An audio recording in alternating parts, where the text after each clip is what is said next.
Chapter 1129. There were still a few months before Ruoqing's due date, so Li Yi didn't have the energy to think about other things for the time being. What he taught Qian Duo was just something he did casually.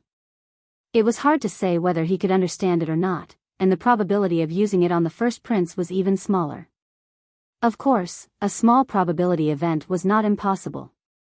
If Qian Duo had really been enlightened or had been possessed by a ghost, he would have resorted to both overt and overt schemes, forcefully breaking the balance of power between the first prince and the third prince. As a result, some unknown possibilities would develop, but he could not be blamed. After all, he had only done some minor work. He had only taught Qian Duo how to do business and had given a few inappropriate examples. Wanru had been in Liuzhou for almost half a year, and the business in Liuzhou had been on the right track for a few months. It was a little inappropriate to tell the stewards of other states that she was trying to stabilize the business. Now that the Lantern Festival was over, they were about to set off. The most important business of the Lin family was still in the capital, and they probably had to stop at a few states on the way. He and Rui would naturally wait until Ruoqing gave birth before they set off. They might not necessarily go to the capital of the Qi Kingdom, but they would pass by nearby, and there would definitely be opportunities to meet. Don't forget what you said. When Li Yi sent her to the carriage, she had already lifted the curtain, paused, and turned back to say so. Li Yi looked at her and asked, "Which one do you mean? Last year you said in 2 years, and this year it is 1 year." Lin Wanru put down the curtain, and her figure disappeared from his sight. The carriage went far away, and Li Yi stood still for a long time. "She has gone far away, and you are still looking." A clear voice came from behind. Li Yi turned around and looked at Mississippi Lu. Mississippi Lu held Li Mu in her arms, and Li Mu held Autumn Water in his arms. There was one thing that Li Yi always felt strange. They were both his children, but Li Duan treated Rui like a mouse seeing a cat. However, Li Duan was very close to her since he was a child. It seemed that Li Duan inherited more from him. Li Mu put down Choshui and reached out to him. He said in a childish voice, "Daddy, hug." Li Yi walked over and opened his arms. Li Mu came down from Rui's arms, turned around, and immediately trotted out. "Mother, little auntie, you're back. Xiaomu wants to eat candy." Li Mu ran away at the last minute. Li Yi was still holding his arms open, as if he was going to hug Mississippi Lu. The atmosphere was slightly awkward. Mississippi Lu crossed her arms and looked at him. Li Yi also crossed his arms and pretended to ask casually, "How's the situation on the Wu Kingdom side?" "We fought a few big battles." Mississippi Lu said casually, "We won but not lost. We've already occupied nearly 30 states. The imperial court has been tightening their military strength, and now they're in a stalemate again." This situation was actually within Li Yi's expectations.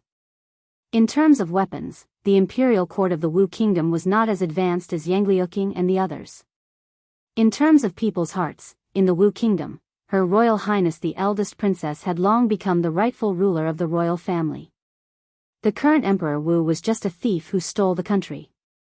After unifying their thinking and operating the brothels, this was almost the consensus of the people of the Wu Kingdom. They couldn't win the battle. Only by shrinking the battle circle could they maintain the appearance of not being destroyed. If they shrank, there would be no more space to shrink. Of course, this needed time. When the time came, Yangliuqing would become the empress. What would he be, the imperial uncle? That didn't sound good. It was better to think about it when the time came. He had just received a letter. Elder Tian's body had more or less recovered, and he expressed his curiosity about the Taoist nun. He said that after the new year, he would come over and get to know Su's old acquaintance. Li Yi reckoned that they had traveled all the way from the Wu Kingdom to the Wu Kingdom, enjoying the undisturbed world of the two of them. By the time they arrived, it would be around the time that Ruoqing was about to give birth. An old acquaintance, an old lover, and Su. 3 people, 3 grandmasters. The scene would definitely be explosive. The capital. King Feng's manor. Zhao Xiuan smiled and said, "Your Highness, in recent days, 5 people from the eldest prince's side have come to surrender to us. 5 people might not seem like a lot, but these 5 people were the cornerstones of the eldest prince's side. One of them was even the Minister of Revenue. Any higher and they would be the Prime Minister. This was no longer as simple as chopping off one of the eldest prince's arms. They had chopped off his limbs. Most importantly, they had made such great progress, and they had not suffered any losses. In the past, this was almost impossible. He knows the eldest prince so well, and his way of doing things is different from the god of wealth. Zhao Xuan shook his head and said, "Could it be that this young master of the Qian family has suddenly been enlightened? Or is it as the god of wealth said, that he has been possessed by a demon?" Zhao Yi smiled and said nothing. Zhao Xuan looked at him and thought for a while. Suddenly, he asked, "Your Highness, do you know something? I have never believed in supernatural things. The god of wealth has 9 orifices in his heart. He is a smart person among smart people. Naturally, he would not believe in such things." He smiled and said, "As for the theory of sudden enlightenment, it might be possible, but I'm afraid it is unlikely to happen to the young master of the Qian family."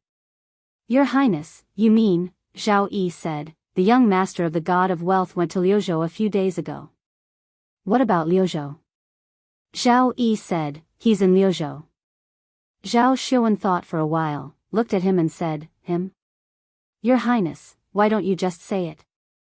Zhao Yi smiled and said, "In the faraway Liuzhou, he can control the situation in the capital. Who else can do this besides him?" "Your Highness, you mean that someone has arranged all this in advance before Qian Duoduo returned to the capital?" Zhao Xuan's face showed disbelief and said, "How is this possible? The situation in the capital is so complicated. One wrong step can lead to a different result. Who can do this? Come with me to the Qian family, and you will know who it is." Zhao Yi looked out of the window and said, "Since he has done this, it is not just this step. It is also time to go to the Qian family." In the Qian family, the god of wealth came out of the door and hurriedly said, "Your Highness, why didn't you send someone to inform me in advance that you are coming?" "I could have arranged it," Zhao Yi waved his hand and said, "There is no need to be so polite between us." After walking into the hall, they sat down according to the host and guest. Zhao Xuan looked at the god of wealth and said, "Where is young Master Qian now?" The god of wealth looked at him and said, "He is repenting in the Qian family's ancestral hall." "Why is Xuan looking for him?" Zhao Xuan shook his head and said, "It is not me who is looking for young Master Qian. It is His Highness who is looking for him." The god of wealth looked at the third prince. After getting confirmation from his eyes, he said to the servants around him, "Go and bring the young master here." Not long after, a listless Qian Duoduo walked in. He looked up, cupped his hands, and bowed. "Greetings, Your Highness King Feng and Lord Zhao." "Sit." Zhao Yi looked at him and said, "I have come here this time to ask you something." The god of wealth looked at him and said, "You must answer His Highness's questions truthfully." Qian Duoduo nodded. Zhao Yi looked at him and asked, "A few days ago, who taught you the tactic of sowing discord?" Qian Duoduo looked up at him and said blankly, "What tactic of sowing discord?" Zhao Xuan reminded him, "The tactic you used to deal with the Minister of Revenue." "I don't know about the tactic of sowing discord, and I don't know the Minister of Revenue." Qian Duoduo waved his hand and said, "It was all done by the dirty thing on me. I don't know anything." The god of wealth coughed dryly and looked at him. "His Highness is one of us. You don't have to hide it." "What are you hiding?" "I don't even know what you are talking about." A trace of doubt appeared on Qian Duoduo's face at first, but it suddenly turned into fear. He stood up abruptly and ran around the hall, shouting, "Don't come over, don't come over, don't bother me anymore. I have black dog blood, I have black donkey hooves, evil spirit retreat, evil spirit retreat." Chapter 1130. Evil Spirit, Retreat. Evil Spirit, Retreat. Qian Duoduo was talking nonsense in the hall, waving his hands and feet as if he had gone crazy. The muscles on Qian Fortune God's face twitched, and he said angrily, "Don't be rude in front of His Highness." Ba, boundless God, Taishang Lao Jun is as urgent as the law. Hum hum hum hum hum. Qian Duo spoke eloquently and returned to his seat, looking a little tired. After a fierce battle with the evil spirit and winning, he was indeed tired. The third prince looked at him, but he didn't ask any more questions. Yang Yanzhou scanned the surroundings and continued, even though we have managed to win over many officials and greatly weaken the first prince's power, the crown prince is still the crown prince. This little bit of improvement is still not enough. We still need to do more. Qian Fortune God sipped his tea and said, as far as I know, there is still a strong force lurking around the crown prince. They haven't made any moves yet, so we have to be on guard. Zhao Yi put down his teacup and said slowly, the holy religion. All the people present were people who stirred up trouble in the Qi kingdom, so they naturally knew what the holy religion was. It was a huge force hidden among the people of the Qi kingdom, so it was frightening. They were led by the so-called empress and distributed in all the provinces and mansions of the Qi kingdom. They even infiltrated the government offices and the imperial court. They were a force that the officials of the imperial court and even the emperor were extremely wary of. The imperial court and His Majesty wanted to get rid of them as soon as possible, but this force was too strong and mysterious. Usually, they just lay dormant and didn't cause much turmoil. They had tried to eliminate them several times, but they all failed. Now, this force was colluding with the first prince, so they had to be even more careful. Why not report this to His Majesty? Someone said aloud, His Majesty can't tolerate the first prince colluding with the holy religion. This is enough to make him lose the title of crown prince. We can't. Yang Yanzhou shook his head and said, in the eyes of the officials and His Majesty, the censors in the court are already our people. Not to mention whether His Majesty will believe us or think that we are framing them, we have too little evidence. If we act rashly, it will do us more harm than good. Someone sighed and said, leaving this holy religion alive is a scourge. If the holy religion is not eliminated, we will not be able to sleep at night. Getting rid of the holy religion was easier said than done. If the holy religion could be so easily eradicated, the imperial court would have banned them from appearing in the Qi kingdom a long time ago. He couldn't get rid of it, but he couldn't indulge it either. Things fell into a stalemate again. Money God of Fortune looked back at Qian Duo and asked, Duo, what do you think about this? Qian Duo was holding a teacup and sipping tea. He looked at the Money God of Fortune and said, I don't have any thoughts. Dad, is your tea cold? If it's cold, I'll add some more for you. Money God of Fortune looked at him and said, I won't ask Taoist priests and monks to treat you in the future. You should talk nicely. What thoughts can I have?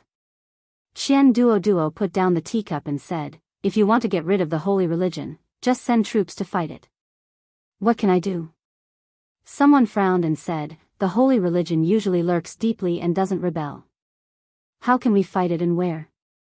It's a waste of money, manpower, and material resources. If there is no result, won't the imperial court and His Majesty blame us? Qian Duo adjusted to a comfortable posture and said lazily, then I have no other way. If the holy religion doesn't rebel, can you force them to rebel? The official was so angry that his face turned red. You. Wait. Money God of Fortune waved his hand. After thinking for a moment, he looked at Zhao Yi and said, Your Highness, this is also a way. However, Yang Yanzhou shook his head and said, although this method is good, it is also flawed. The matter of the holy religion is very important. Many people have been fooled by them. Only the great prince and the third prince can appease the people. The great prince is now in charge of the country and has great power. If he orders the third prince to eliminate the rebels, won't we return with nothing? Zhao Xiuan nodded and said, in this way, we will dig our own grave. This plan can't work. The others present were confused and had no idea what these people were talking about. They could only silently bow their heads and drink tea to cover up the embarrassment on their faces. Money God of Fortune looked at Qian Duo again. Before he could speak, Qian Duo slowly stood up and said, Dad, I'm sick, very sick. I won't get better in 10 days or half a month. I don't know anything and I don't have any thoughts. You guys talk. I'll go back to sleep. After saying that, he walked out leisurely. Money God of Fortune was startled, then waved his hand and said, "Go." He looked at the third prince and asked, "Your Highness, what do you think of this plan?" Zhao Yi nodded slightly. Zhao Xiuan laughed and said, "Very good." Yang Yanzhou stood up and said with a smile, "A stroke of genius, a stroke of genius." The rest of the people were speechless. What did they just say? What were they talking about now? Why couldn't they understand a word? The capital was already chaotic enough because of the battle for the throne between the great prince and the third prince. An urgent report that entered the capital today threw a huge stone into the already turbulent lake, setting off huge waves. The holy religion in Huizhou had rebelled. One day ago, dozens of holy religion rebels broke into the county government and robbed all the money and food. Although there were no casualties in the county government, Huizhou was part of the Jiangyi region. It was the first time in decades that someone dared to rebel in the Jiangyi region. Although this was a small matter, the impact was too serious. The court was in chaos because of this. Even the emperor, who had been ill for a long time, was alarmed by this matter. He personally came to the court and ordered the great prince to personally supervise this matter and not make any mistakes.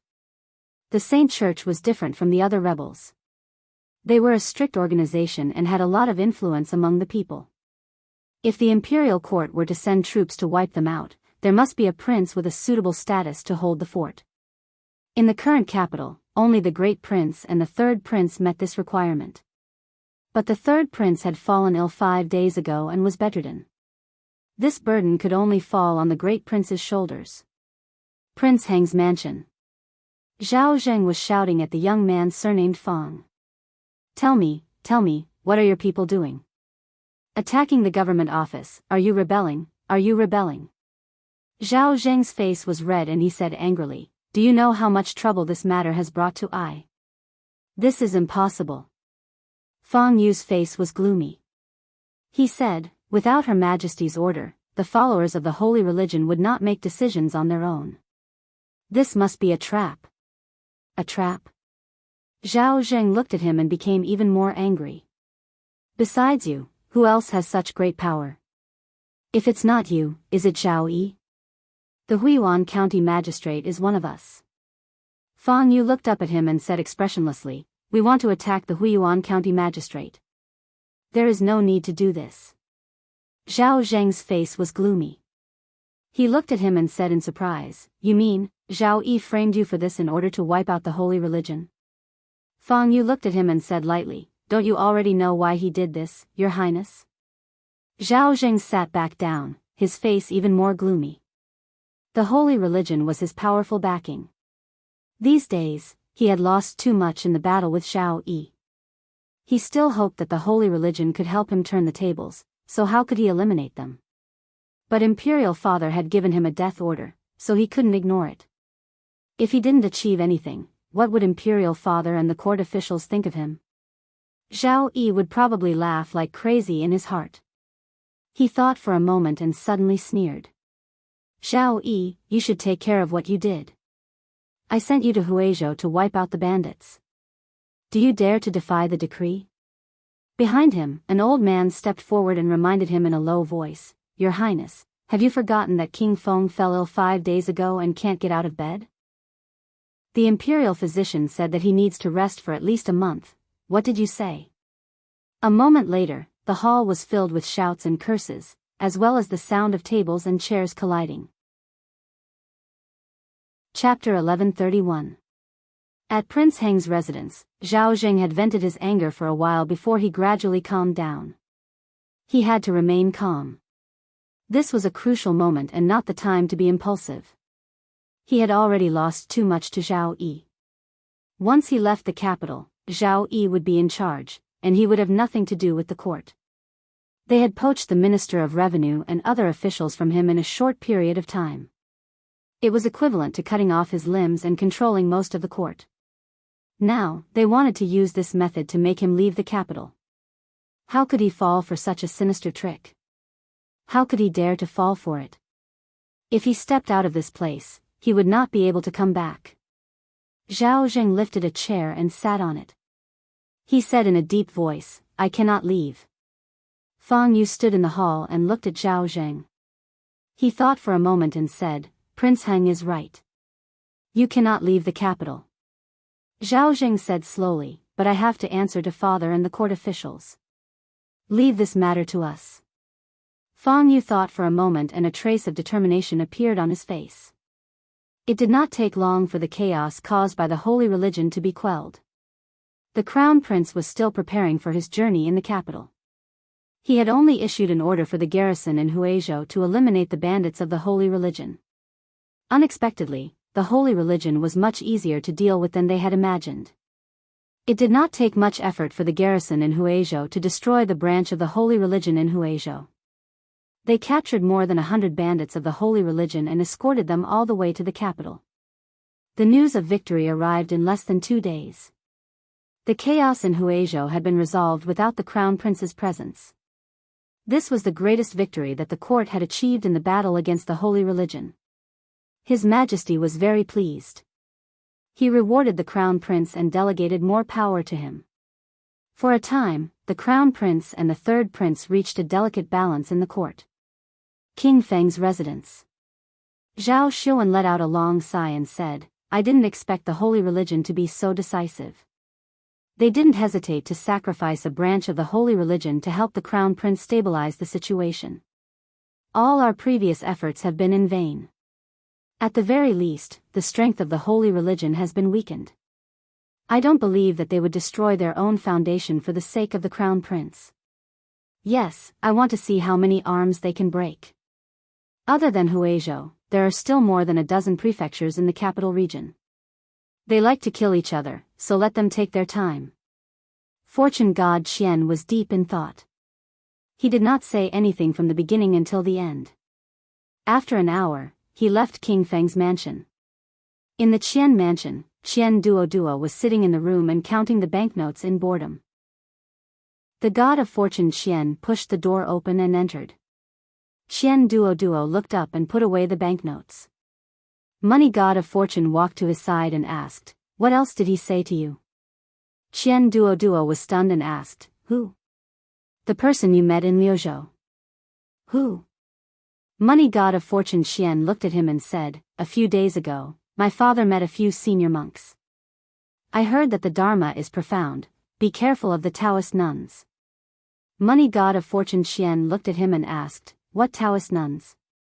The empress of the holy religion, don't underestimate the holy religion. They have a big plan.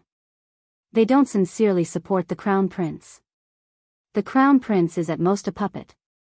Don't push them to the extreme or something terrible will happen. Money god of fortune Qian thought about it and said, Pack your things now and go back to Fengzhou with your mother. Ah. Money god of fortune Qian kicked his butt. What ah? Hurry up. Zhao Zheng was very happy. In the battle with Zhao Yi, he had the upper hand several times, which was rare. The holy religion kept rebelling, and he kept sending people to suppress the rebellion. He won 3 battles, and his father was very satisfied with what he had done these days. The court also praised him more than before. He looked at Fang Yu and said with a smile, Envoy Fang, how about you sacrifice a few more prefectures? I promise that as long as I can be promoted, I can compensate you for what you have lost now. Fang Yu smiled and said, For the great cause of your highness, what's the harm of sacrificing a few more prefectures? Zhao Zheng was overjoyed. Then it's a deal. This time, I will go in person. Fang Yu agreed with a smile on his face. It was not until he walked out of Prince Heng's mansion that his face became completely gloomy. He walked through several streets and came to a yard. After knocking on the door and entering, he bowed and said, Your Highness, these days, the holy religion's strength in the capital region has been greatly damaged. Zhao Zheng's request is a bit too much. A voice came from the darkness. It's not time for the emperor of the Qi kingdom to die yet. Fang Yu thought for a moment and said in a low voice, But Your Highness, it wasn't easy for us to infiltrate the officials. After being framed and instigated by the third prince, Zhao Jing no longer trusts them. If the holy religion's strength continues to weaken, even if Zhao Jing becomes the emperor, it will do us more harm than good. Feng Yu's face was gloomy. He said, we must let him know that without the holy religion, he is nothing. The other side was silent for a long time before a voice came again. Then let the third prince benefit first. Feng Yu looked up. Your Highness, what do you mean? That person should also die. The Qi kingdom was different from other countries. Just because the crown prince was the crown prince didn't mean that he would really sit on the throne. Everything depended on the emperor's final edict. His Majesty's attitude toward the crown prince was vague. His attitude toward the third prince was also vague. This caused the court to be divided into 3 factions. The crown prince's faction, the third prince's faction, and the soy sauce faction. During this time, the crown prince, who had been gloomy for a long time, began to shine. His performance in eliminating the rebels of the holy religion was remarkable. He even showed signs of returning to the court. This time, in order to boost morale and dampen the arrogance of the holy religion, the crown prince had personally gone to the capital region to eliminate the rebels of the holy religion. When he returned, his reputation in the capital would definitely rise to a higher level. Of course, the premise was that there were no unexpected situations. For example, the crown prince died while eliminating the rebels. Or, after the crown prince left the capital, His Majesty suddenly died, and the third prince smoothly took over the imperial army and entered the palace. Or, the third prince directly rebelled and forced the emperor to abdicate the throne. Of course, the crown prince had many guards around him. His Majesty's health was not at its end yet. It was even more impossible for the third prince to take the opportunity to rebel. These were all unlikely events. Victory State. A few carriages slowly entered the city gate. Lin Yong opened the curtain and said to Lin Wanru, Miss, I heard that the holy religion is wreaking havoc here. Why don't we return to the capital first? Lin Wanru thought for a moment and said, let's wait and see first. It's the last state anyway, all right. Lin Yong replied and said, then I'll find a place to rest first. Lu State. Ruoqing had given birth 2 days ago. Both mother and child were safe. Other than his younger sister, Li Duan had another younger brother. Li Yi had also received a letter from Su a few days ago. He and elder Tian were already on their way and would arrive in a few days. At this time, it was the 28th year of Jingyuan, the 5th month of the Qi kingdom. The first prince had eliminated the rebels of the holy religion in the capital region and his reputation was growing day by day. The third prince temporarily took over the reins and established his authority in the imperial court. In the depths of the palace, the emperor of the Qi kingdom had just taken his medicine and was sleeping soundly in his chambers. An hour later, a bell suddenly rang in the middle of the night. On the 13th day of the 5th month, the 28th year of the Qi kingdom, the emperor passed away in Wanhua Hall. Overnight, the entire capital was shocked. Chapter 1132. His Majesty's stubborn illness had not been cured, and the 2 princes fought fiercely for the throne. In order to fight for the supreme position, the eldest prince and the third prince should have used all kinds of means and resorted to all kinds of means. The fight for the throne had always been like this, and this was what the eldest prince and the third prince had done. However, no one expected that the former emperor would pass away in the palace in the evening after announcing a series of decrees in high spirits during the morning court session yesterday. There was no precaution. There was no edict of succession. The crown prince was not in the capital. Although the position of the crown prince of the Qi kingdom was not as stable as that of the neighboring countries, the crown prince was the nominal heir to the throne. When the former emperor suddenly passed away and there was no succession, it was reasonable for the crown prince to inherit the throne. This was the ancestral system. However, the crown prince was not in the capital at such a critical moment. The third prince was in the capital. The third prince, who had already grown his wings in the court, would definitely die if the crown prince succeeded the throne. There was no doubt about it. It was the same the other way around. It was already late at night, and most of the people in the capital had fallen asleep. However, when the bell that represented the death of the emperor rang in the palace, everyone, from the dignitaries to the common people, was awakened from their sleep. Fortune god Xian hurriedly put on his clothes. He did not even have time to button them up before he ran to the door and shouted, "Quick, prepare the carriage. We're going to King Feng's mansion." At this time, the sedan chair of Minister of Revenue Cui Jiang had already stopped in front of King Feng's mansion. When fortune god Xian arrived at the gate of King Feng's mansion, there were already more than 10 sedan chairs parked on both sides. "Your Highness, you should restrain your grief and focus on the overall situation. This is a great opportunity for us. Your Highness, please give the order." When fortune god Xian walked into King Feng's mansion, the third prince was already surrounded by people. They all looked excited and kept urging him.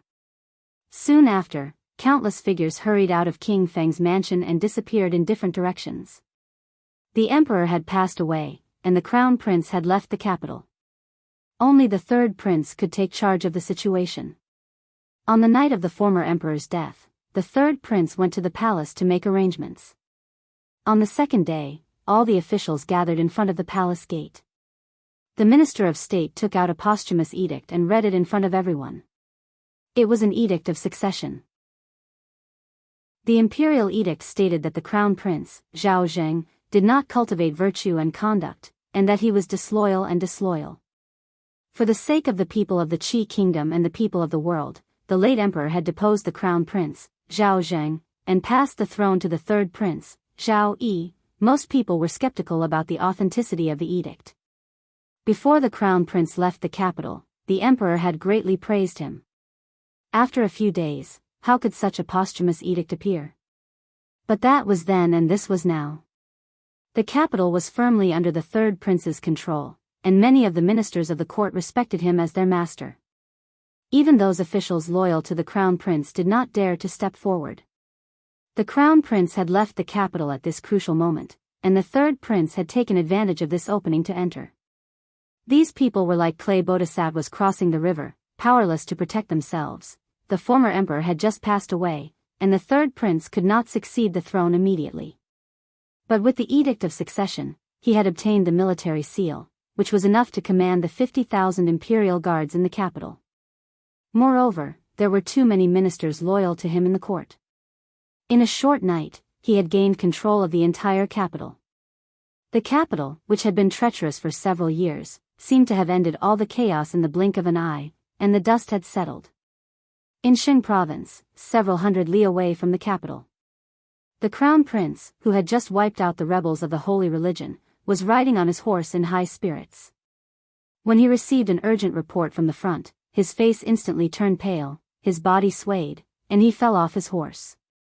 The guards on his left and right hurriedly helped him up and shouted, "Imperial physician, summon the imperial physician."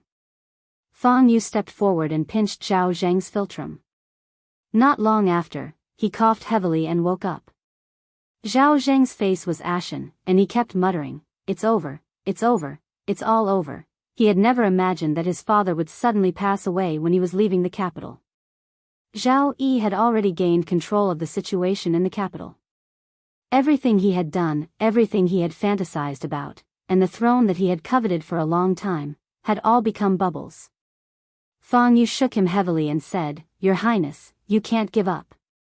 Zhao Zheng looked at him and smiled bitterly. Zhao Yi must have controlled the imperial guards and the capital now.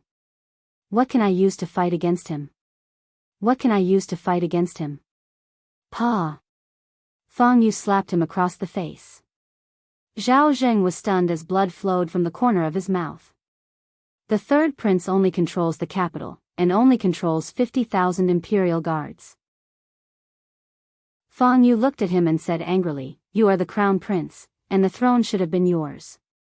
He is just a traitor, a traitor. There are 50,000 imperial guards in the capital, but outside the capital, there are another 150,000 soldiers. How did you lose?" Zhao Zheng was stunned for a moment, and then he finally understood. There were 200,000 soldiers stationed in the capital, and only 50,000 of them were in the capital. The other 150,000 were scattered in the various provinces of the capital. After his father passed away, his people rushed over. Zhao Zheng's reaction was definitely not as fast as theirs. If he could control all the soldiers in the capital, 150,000 against 50,000, and with the help of the holy religion, how could he not conquer the capital? He immediately took out a token from his waist and stuffed it into Feng Yu's hands, saying, "Envoy Feng, hurry, hurry. We must hurry before that traitor." "Rest assured, Your Highness." Feng Yu took the token and turned around to leave. After walking a dozen steps, a cold smile appeared on his face. The capital must be conquered. At that time, there would be no need for Zhao Zheng to exist. The Empress's plan was much simpler than directly helping Zhao Zheng to the throne. The disaster of war had erupted abruptly, and with the death of Emperor Xian, the third prince had seized the opportunity to ascend to the throne, taking control of the 50,000 imperial army in the capital. Meanwhile, the first prince had gathered more than 100,000 soldiers outside the capital and was directing his vanguard at the capital. Although the third prince was in an important area of the capital, his retreat had been cut off. Faced with an army more than twice his size, he could only rely on the walls to barely hold out. If not for the fact that the capital was heavily stocked with provisions, he would not have been able to hold out for long. The capital region, which had always been peaceful, became a land of war in a short period of time. Although the first prince's army did not massacre the people like the foreign invaders, it was not uncommon for them to forcibly take food and fodder and forcibly conscript the people. The entire capital region was in a state of panic. In Victory Province, a purple-clothed man walked into a camp and bowed. "Reporting to Protector, several armies have fallen under our control. Zhao Zheng is no longer of much use to us. Why don't we?" Feng Yu waved his hand and said, "No, no, no. On the surface, we still need His Highness the Crown Prince as our cover. Otherwise, we'll have no justifiable reason to attack." Even though the holy religion had been operating in the Qi kingdom for more than 20 years and had reached its peak after Zhao Zheng had delegated power to it, without Zhao Zheng, they were just like the third prince, rebels. With Zhao Zheng, they were the masters of justice. As for whether the crown prince would die of an illness after conquering the capital, fall to his death on a horse, choke to death while eating, only the heavens could predict this. Feng Yu looked outside the tent and sighed. He muttered, "If there's a divine punishment, how hard can it be to conquer a city?" The capital. All the city gates in the north, south, east, and west had been closed. The drawbridge by the moat had been raised, and the entire capital was on high alert. King Feng Zhao Yi had taken over the capital, but he had not moved into the imperial palace. In King Feng's residence, the officials and strategists looked gloomy. No one had expected the first prince to move so quickly. In such a short time, he had gained control of most of the military forces in the capital region and surrounded the capital. Although they had more than twice the number of soldiers, they still could not conquer the capital. However, the capital was isolated and without reinforcements. If they continued to waste time like this, the city would be exhausted one day if reinforcements did not arrive. Now that he thought about it, the crown prince had left the capital, His Majesty had passed away, and the crown prince had led troops to surround the city. It was as if there was a pair of invisible hands messing around with the whole thing. When Li Yi received the news, he was also stunned for a long time before he recovered. The emperor of the Qi kingdom had passed away. Zhao Yi had taken control of the capital, but he was surrounded. It could be said that the first prince had benefited from the disaster. He had only temporarily lost the throne. When Zhao Yi was exhausted, he would return to the throne sooner or later. Of course, this was what others had predicted. Li Yi had a rough idea of what Taoist nun wanted. They wanted the entire Qi kingdom. Zhao Zheng and Zhao Yi were their pawns. They might not be smart, but their influence was too great. A grandmaster had abandoned martial arts and started a cult for more than 20 years. No one knew to what extent they had infiltrated the Qi kingdom. If that was the case, perhaps Zhao Yi had forced them into a corner, and that was why they had pushed the Qi kingdom into chaos. Why did Zhao Yi have to force the other party to such an extent? She was committing a sin. Chapter 1133. Li Yi thought for a long time about how Zhao Yi had forced Zhao Zheng into a dead end, causing Taoist Nun to turn hostile and gather 150,000 soldiers to besiege the capital. Since she could not conquer the capital, she planned to exhaust him to death. He had to take the blame for this. After all, he was a man who valued his reputation and would never shirk his responsibilities. He was the one who taught Xian Duo the stratagem of sowing discord and borrowing a knife.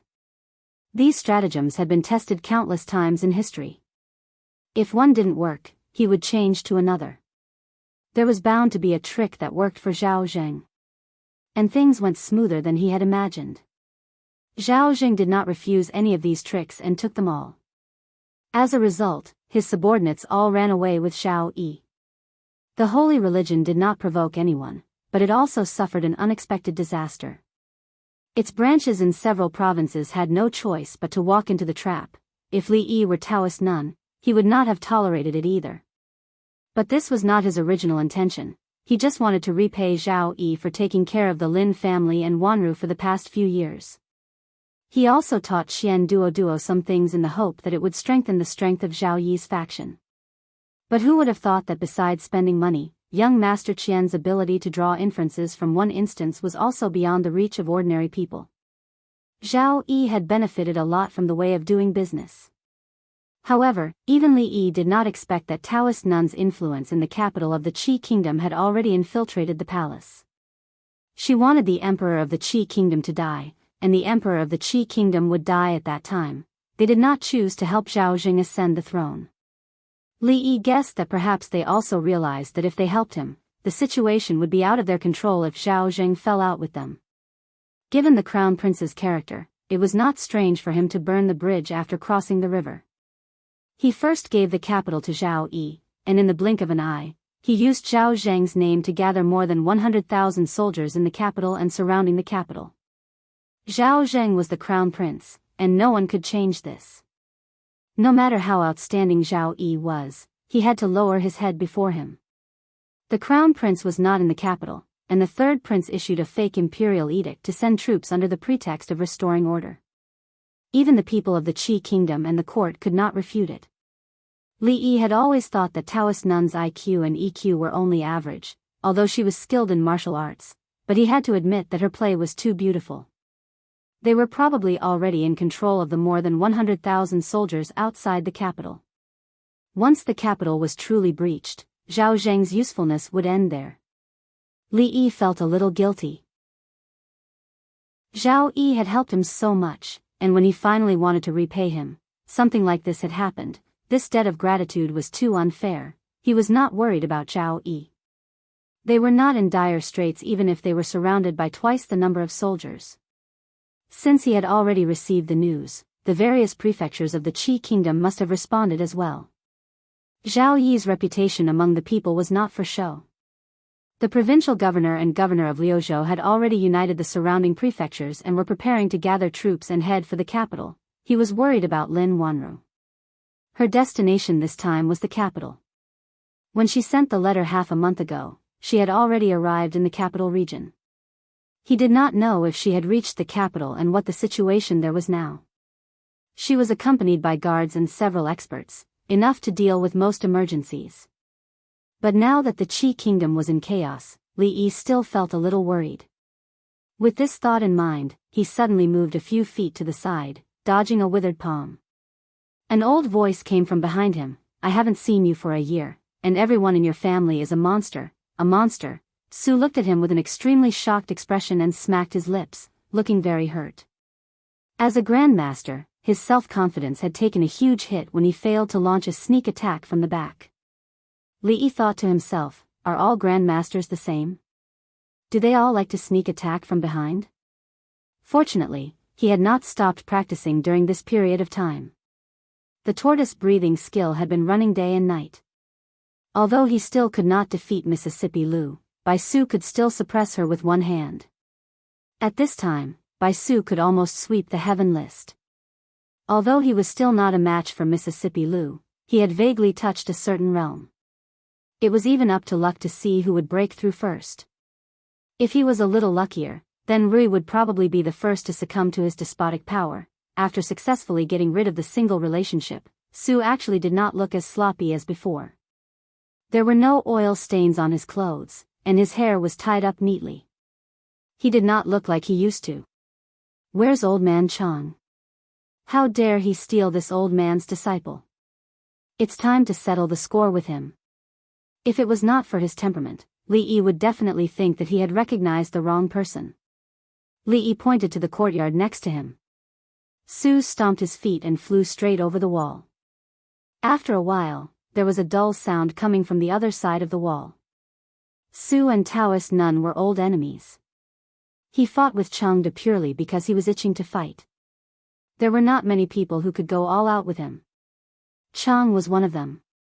Moreover, the two of them had some old grudges. Because of Li Duan, there was a new grudge. This time, it would not end so easily. You actually broke through too. This was Su's voice. Why? You're allowed to break through. You're not allowed to break through. Changde's voice was always so gloomy. Su said sarcastically, how dare you call yourself an old man? You don't even have a dick, what right do you have to call yourself an old man? People always had to pay the price for their impulsiveness. Earlier, Elder Su was still able to fight evenly with Elder Chang. But now, he quickly fell into a disadvantageous position. Li Yi stood on top of the wall and saw that Elder Chang was attacking Elder Su's crotch with every move. If even one of Elder Chang's moves landed, the two of them would probably be brothers in the future. Li Yi watched from above and broke out in a cold sweat for Su. If Elder Tian had not joined the fight and forced Chang to retreat, Su would have been in danger today. If Chang had not been really angry, he and Su were actually about the same. However, he was definitely not a match for two grandmasters at the same time. Chang glanced at him disdainfully and said, you actually need a woman's help. Are you still worthy of being a grandmaster? What's wrong with my woman helping me? Su retorted fiercely. If you're so capable, find one too. Seeing the smile on Elder Tian's face, Li Yi knew that Su must have spent a lot of time studying the Mandarin duck handkerchief over the past year. When a person was shameless, he was invincible. While being shameless, he could also show off. With his current realm, he could finish his apprenticeship. Su and Elder Tian came to the Qi Kingdom to completely solve the problem of Taoist Nun.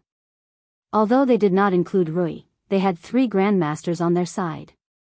Taking down Taoist Nun would not be a problem. However, the situation had changed. Even if they had 30 grandmasters, they would not be able to fight against an army of 150,000. It would be very difficult to take down Taoist Nun. With the help of Zhao Zheng, Taoist Nun had gathered 150,000 soldiers. Coupled with the original strength of the holy religion, it would not be easy to fight against them. However, the provinces of the Qi Kingdom had already gathered their troops and rushed to the capital to rescue Zhao Yi. As long as Zhao Yi could hold on for a few months, the crisis would be resolved. In addition, Taoist Nun would also try her best to stop Zhao Yi's reinforcements. As long as they could take down Zhao Yi first, these people would not be a threat. When that time came, they could support Zhao Zheng to become a fake emperor. If they continued to raise their troops, it would be considered a rebellion. They would not be able to win the hearts of the people and would not last long. Li Yi confirmed this speculation the next day. The provinces of Jiangyi were under martial law. Several important cities were not allowed to enter or leave. In order to resist the reinforcements from other provinces, the people of the provinces were also conscripted to different degrees. It was also at this time that Li Yi received a letter from Lin Yong. The first prince had sealed off the important cities in the capital region. No one was allowed to enter or leave. They were trapped in Shenzhou. Chapter 1134. The Qi Kingdom had 13 prefectures in the capital region. There were more than 200,000 soldiers stationed in the capital region.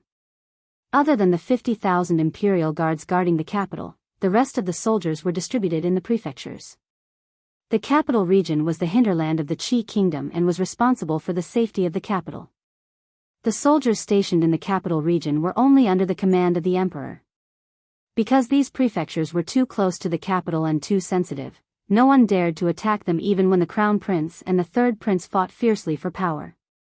After the death of the emperor, Zhao Zheng, as the crown prince, took control of the 150,000 soldiers in the capital region before the third prince, Zhao Yi. He besieged the capital and completely reversed the situation. The Xingzhou was one of the 13 prefectures in the capital region. After the incident in the capital region, the Xingzhou was sealed and it was difficult to enter or leave. During this period, riots broke out more than once and there were many refugees. Lin Wanru and her group were in danger. Lin Yong tried his best to send a message. She had guards with her who were all skilled and could overcome normal dangers and difficulties. However, the situation in the war zone was ever-changing and it was not a good place to stay for long. Li Yi sat in the yard and looked at the letter for a long time. Go. A gentle voice came from behind him. He turned his head and saw Rui walking over and sitting next to him. She said, Sister Wanru is in danger now. Every day that passes, she will be in more danger. Don't hesitate anymore, husband. Li Yi's lips moved and she shook her head. Don't worry about this place, husband. With me here, nothing will happen. Li Yi was silent for a long time. He put his arm around her waist and nodded. The Qi kingdom is in chaos and the Liuzhou is not a good place to stay. You should go back to the Shuzhou as soon as possible. I will pick up Wanru and go back immediately. It was not a good place to stay in the Qi kingdom. Rui escorted them from the Liuzhou route. They were accompanied by countless masters. On the way back, the branches of the holy religion had been subdued and there was almost no danger. Rui leaned on his shoulder and said, I will take care of everything here. I will leave Sister Wanru to you, husband. Hiss, Li Yi sucked in a breath of cold air. If he wanted to talk, then talk nicely. Why did he have to twist his waist? The capital. The enemies outside the city had stopped attacking, but they did not retreat either. Instead, they set up camp outside the city. On the city wall, an imperial army general's expression darkened. Your Highness, they're trying to exhaust us to death. Zhao Yi was also clad in armor. He looked at the person beside him and asked, how long can the food stored in the city last? Minister of Revenue Cui Jiang looked outside the city and said, Your Highness, the national treasury has not been full in recent years. I have already sent people to check the major granaries in the city. If we save some, it will be enough to feed the entire city for half a year. If an ordinary city was besieged, the food in the city would be exhausted after a few months. The capital was far wealthier than ordinary cities, but the capital was densely populated, so food was naturally consumed much faster. Half a year. Zhao Yi stood on the city wall and looked into the distance. He murmured, half a year is enough. Within half a year, even the farthest Feng province would be able to send reinforcements. Victory Province. Located in the hinterland of the capital region and close to the capital, Victory Province was originally one of the top 10 wealthiest provinces in the Qi Kingdom. However, since the death of the former emperor half a month ago, the crown prince, who was in Victory Province, took over Victory Province and transferred away the garrison troops. Victory Province had undergone earth-shattering changes. Many wealthy families had their properties confiscated, and their properties used to pay for the army. A large number of citizens had been conscripted to become live targets on the battlefield. On the streets of Xingzhou, it was rare to see shops open for business. Most of the people walking on the streets were women. Most of the provinces in the capital region were no different from Victory Province. Victory Province, Provincial Governor's Mansion. In the study, the young man raised his head and looked at a middle-aged man sitting at the head of the table. He said slowly, Father, we've bet everything on the Crown Prince this time. If the Crown Prince fails, times have changed. The middle-aged man looked at him and said, when the Crown Prince's troops came to Victory Province, if we didn't agree to his request, would we still be alive? The young man hesitated for a moment and asked, but if the third prince gets reinforcements, won't we? 150,000 troops surrounding the city. The provincial governor of Victory Province shook his head and said, reinforcements won't be easy to wait for.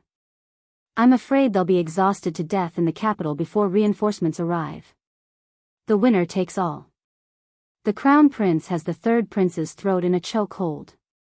He needs to understand the situation.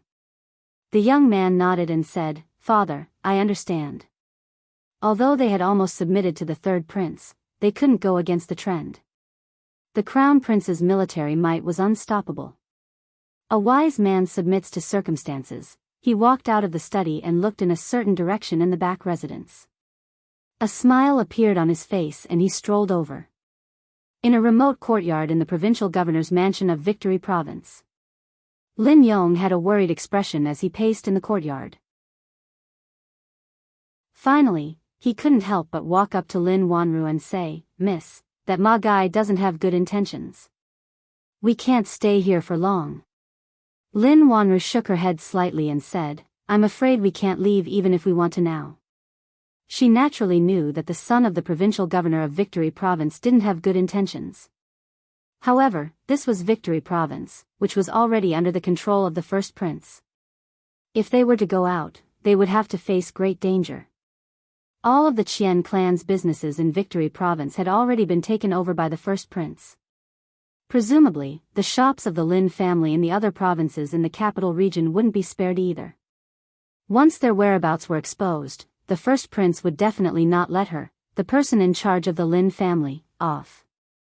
In order to protect her, the guards around her had already been scattered during the refugee tide when the government captured people to join the army. Only Lin Yong and a few others were left by her side. Xiao ran in from outside and said anxiously, Miss, that Ma guy is here again. When Lin Wanru stood up, the sound of footsteps could already be heard from the door. A young man walked in from outside. Looking at her, he said with a smile, Is Miss Li used to living here? Lin Wanru nodded and said, Even if I'm not used to it, it's still much, much better than living outside. Thank you, young Master Ma, for saving me. There's no need to be so courteous between us. Young Master Ma waved his hand and said, Miss Li, don't worry.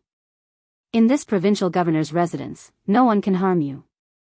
If there's anything you need, just say the word. As long as I can do it, I'll do it for you. He smiled and said a few words. Then his tone suddenly changed as he asked, I wonder if you've considered the matter that I mentioned to Miss Li yesterday? Lin Wanru looked at him with a troubled expression. Young Master Ma, the smile on young Master Ma's face faded slightly. Then, he smiled again. Looking at her, he said, When I first met Miss Li, I was shocked and thought that if I could tie the knot with Miss in this life, it would be a great blessing in my life. I'm sincere towards Miss, and I hope that Miss can consider it seriously. Lin Wanru smiled apologetically and said, Marriage is a big matter. It's decided by parents and the words of a matchmaker.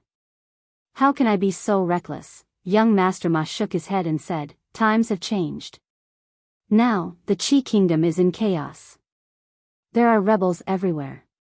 Even if I really wanted to invite Mrs. Parents over, not to mention the long journey, the many dangers along the way must not be taken lightly. Lin Wanru fell silent.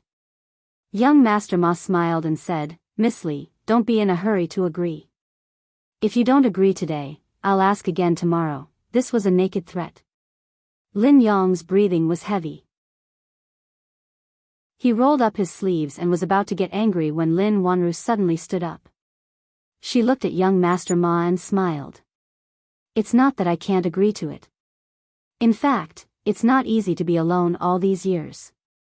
I've always wanted to find someone to rely on. However, for a woman, marriage is one of the most important things in life. It's already a pity that my parents can't come. But if I don't even inform them, it would be unfilial of me as a daughter. Please forgive me, young Master Ma. What's so difficult about that? Seeing that she had relented, young Master Ma waved his hand and said, Where are they now? I'll send someone to deliver a letter to them. It won't delay our wedding. Lin Wanru looked up at him and said, Lu Province. Chapter 1135. When the young master walked out of the small courtyard, there was a faint smile on his face. This girl called Li Ru still couldn't resist the charm of the young master of the provincial governor. Although he already had a few wives and concubines, and among them were young ladies from famous families, famous prostitutes from brothels, and clean families, the moment he saw this Miss Li, he knew that she was different from those coquettish cheese who only knew how to fight for a man's favor.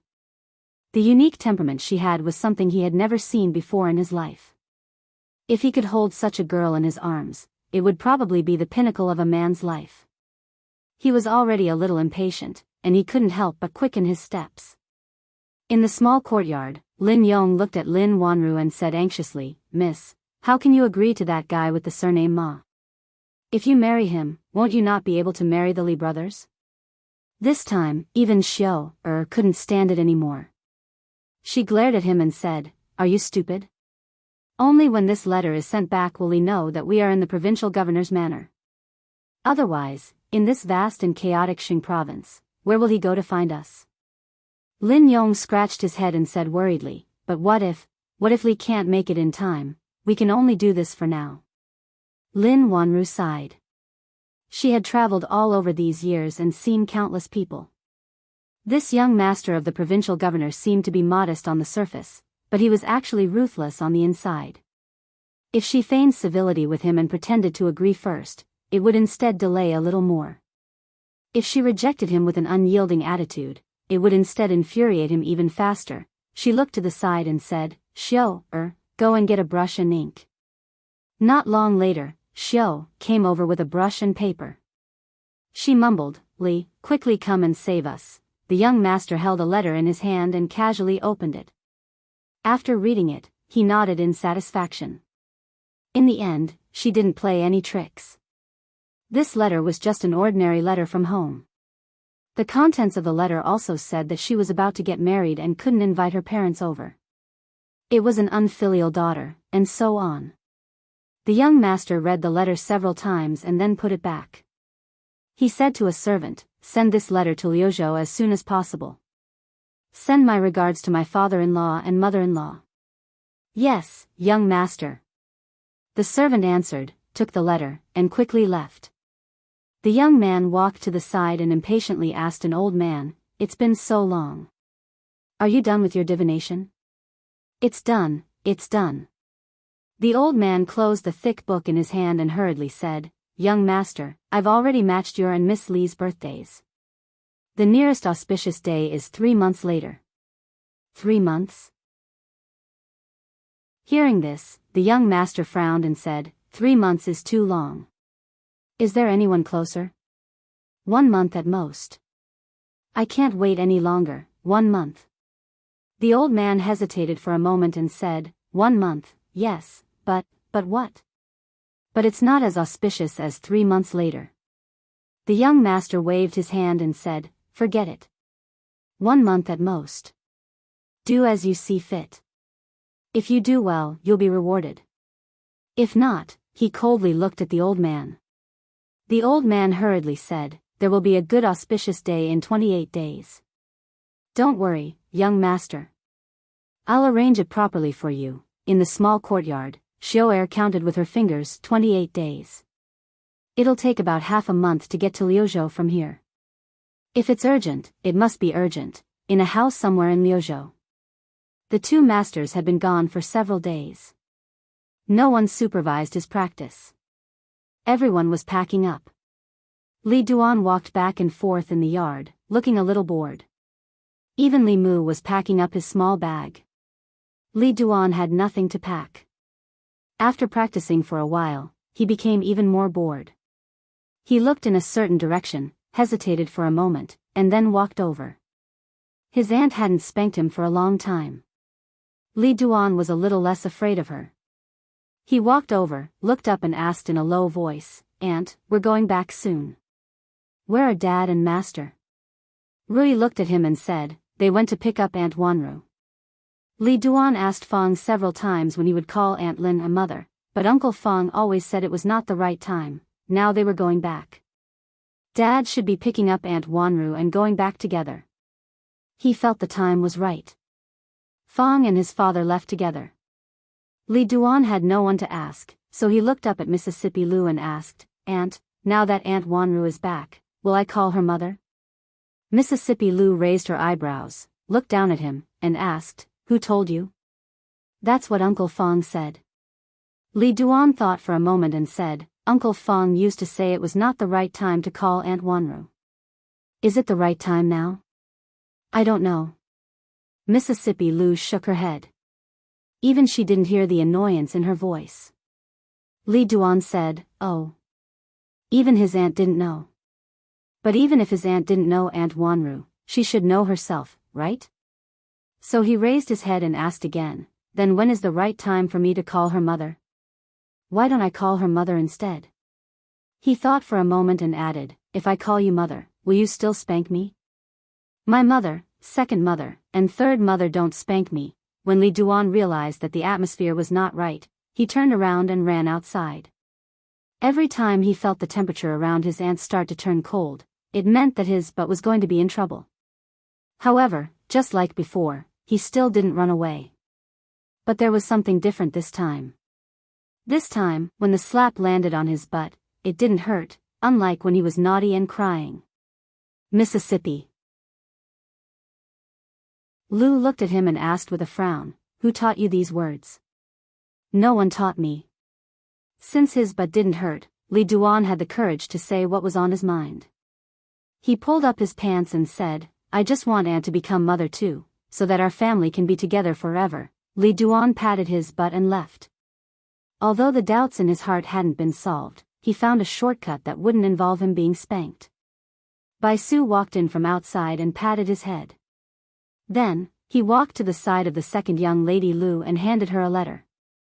He said, "Alliance Master, there is a strange letter." "Strange?"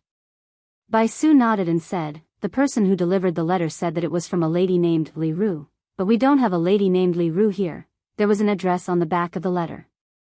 Mississippi Lou took a look and found that the address was correct. "Li Ru?" She murmured and opened the letter. It was an ordinary letter from home. It said that this lady named Li Ru had met a man she liked in Xingzhou and was going to get married in a month. Now that the Qi kingdom was at war, she couldn't bring her parents with her, so she wrote this letter. She didn't know this lady named Li Ru, but she knew the handwriting of this letter. It couldn't be more familiar. The person who first taught her how to read was not Li Yi, but Lin Wanru. It started from the sentence, "Suddenly looking back, that person is in the dim light." The letter said that she was in Xingzhou and was going to marry the son of the provincial governor of Xingzhou. The date of this letter was only 5 days after the last one when they were trapped in Xingzhou. This was a letter asking for help. They had entered the provincial governor's office not long after they were trapped in Xingzhou. But 4 days ago, Li Yi and Chengda Su had already set off for Xingzhou. They still didn't know about this. They didn't know that Lin Wanru was in the provincial governor's office, and that she was going to be forced to marry the son of the provincial governor of Xingzhou in less than half a month. If they couldn't find her when they arrived in Xingzhou, a few more days of delay would cause irreversible consequences. Bai Su's expression was a little anxious. He said, "Chief, I'll go chase after them. I must tell him about this." Mississippi Lou put the letter away and picked up autumn water. She said, "You go back to Xingzhou with them first. I'll go personally." Chapter 1136. The Qi Kingdom was once the most powerful country in this land. The country was prosperous and its people were at peace. The rivers were clear and the seas were calm. Its military prowess intimidated its neighbors. However, that was in the past. Several years ago, the Jing Kingdom rose at an unstoppable speed and left the surrounding countries far behind. The Qi Kingdom was prosperous and its people were at peace. The Qi Kingdom was at war. The glorious history of the Qi Kingdom became a thing of the past. Of course, that was only in comparison to the dazzling Jing Kingdom. In fact, other than being unable to catch up to the Jing Kingdom, the Qi Kingdom was still powerful. It was much more powerful than the Wu Kingdom and the Zhao Kingdom. However, even this had changed not long ago. The development of the entire matter could be said to be full of twists and turns. The emperor suddenly passed away. The crown prince happened to be away from the capital. The third prince took the opportunity to launch a coup and seize the capital. Then, the crown prince came back from the brink of death.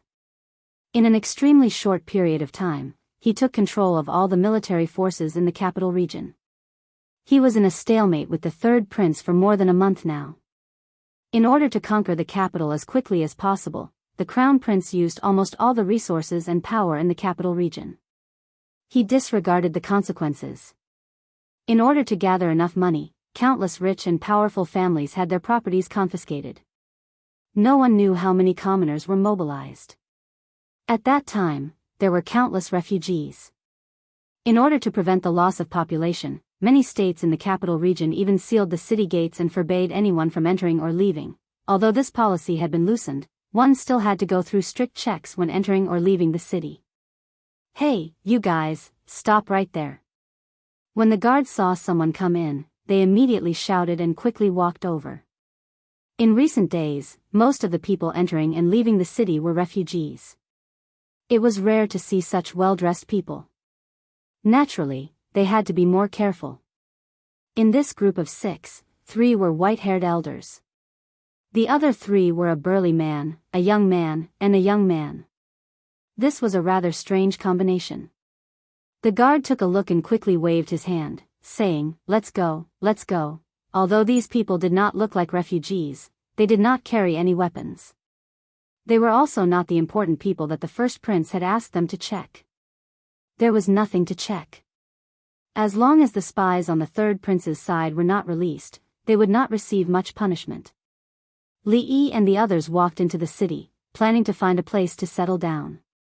This was the capital of Xingzhou. It was where they were when he received Lin Wanru's last letter. The city of Xingzhou wasn't big. It couldn't be compared to the big cities in the future, but it was bigger than the counties in the future. Even so, it wasn't easy for them to find them in the city. After all, this was not the capital, nor was it Shuzhou, nor was it Rui. This was an area occupied by the Qi kingdom. They did not have any influence here. It was not an easy task to find a few people. Su Zheng walked around the street, and when he came back, he said, "I found a few strongholds of the holy religion, but this place is very close to the capital, so it's not easy to get in touch with them, just in case." Li Yi nodded and said, "Don't act rashly for the time being." In addition to Chang, Su and Tian, Fang and Su Zheng also came on this trip. Fang had nothing to do, and Su Zheng had something important to do. Finding Wanru was the most important thing, and if possible, he wanted to establish the holy religion. Of course, they couldn't act rashly now. This place was close to the headquarters of the holy religion, and it was in someone else's territory. If Taoist Nun found out, it would be a little troublesome even if they had 3 grandmasters. After all, even a grandmaster couldn't fight against so many people. If they really surrounded the city with tens of thousands of soldiers, even a grandmaster couldn't do anything, although the possibility was very small. In Xingzhou, several shops of the Qian family had been closed, and even sealed. The Qian god of fortune was Zhao Yi's #1 henchman. If Zhao Zheng got the chance, he would naturally not let the Qian family go. The Lin family's business had not had time to expand to Xingzhou, but looking at the fate of the Qian family, even if the Lin family had a shop in Xingzhou, it would be difficult to find them. Almost all the clues were cut off. Li Yi also thought of putting up a notice, but this was Xingzhou, and the Lin family had long been labeled as King Feng. This would be too ostentatious, so he immediately ruled it out. "If you can't find her, let her come out to find you." "Do you really need to make it so difficult?" Chang's voice was always so gloomy. Fang said in surprise, "We don't even know where Miss Lin is. How can we let her come out on her own?" Chang De looked at him and said, "If we strip you naked and hang you on the city wall, everyone in Xingzhou will know. If Miss Lin sees you, she will know that we have arrived." Fang silently hid a little further away. This old man could not win in a fight, nor could he win in an argument. It was best to hide a little. He remembered that the son-in-law had said before that people who were physically handicapped would often be mentally handicapped. It seemed that it was true today. He turned to look at Li Yi and said, "Son-in-law, I think it is better for us to take our time to think about it. The longer we delay, the better. Li Yi shook his head and said, I think there is some truth in what Chief Steward Chang said. Fang looked at him and moved to the side. What Chang said made sense. Naturally, it was not to strip Fang naked and hang him on the city wall. It was the most time-consuming and laborious way to find him, and the efficiency was the worst. Only by breaking the rules could it be effective. In this Xingzhou, the one with the greatest authority and the greatest influence naturally belonged to the provincial governor of Xingzhou. Once he became the provincial governor of Xingzhou, the remaining work would be easy to carry out. Fang stood on the street and stopped a passerby who was hurrying by. He asked, May I ask how to get to the provincial governor's manor? That person looked at him and asked, Are you also going to attend the wedding banquet of the young master of the provincial governor? Wedding banquet? Fang started and asked, What wedding banquet?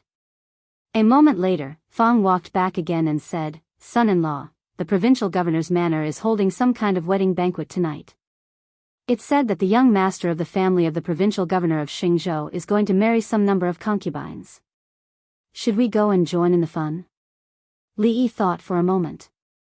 Today, they were going to the provincial governor's manor of Xingzhou to cause trouble.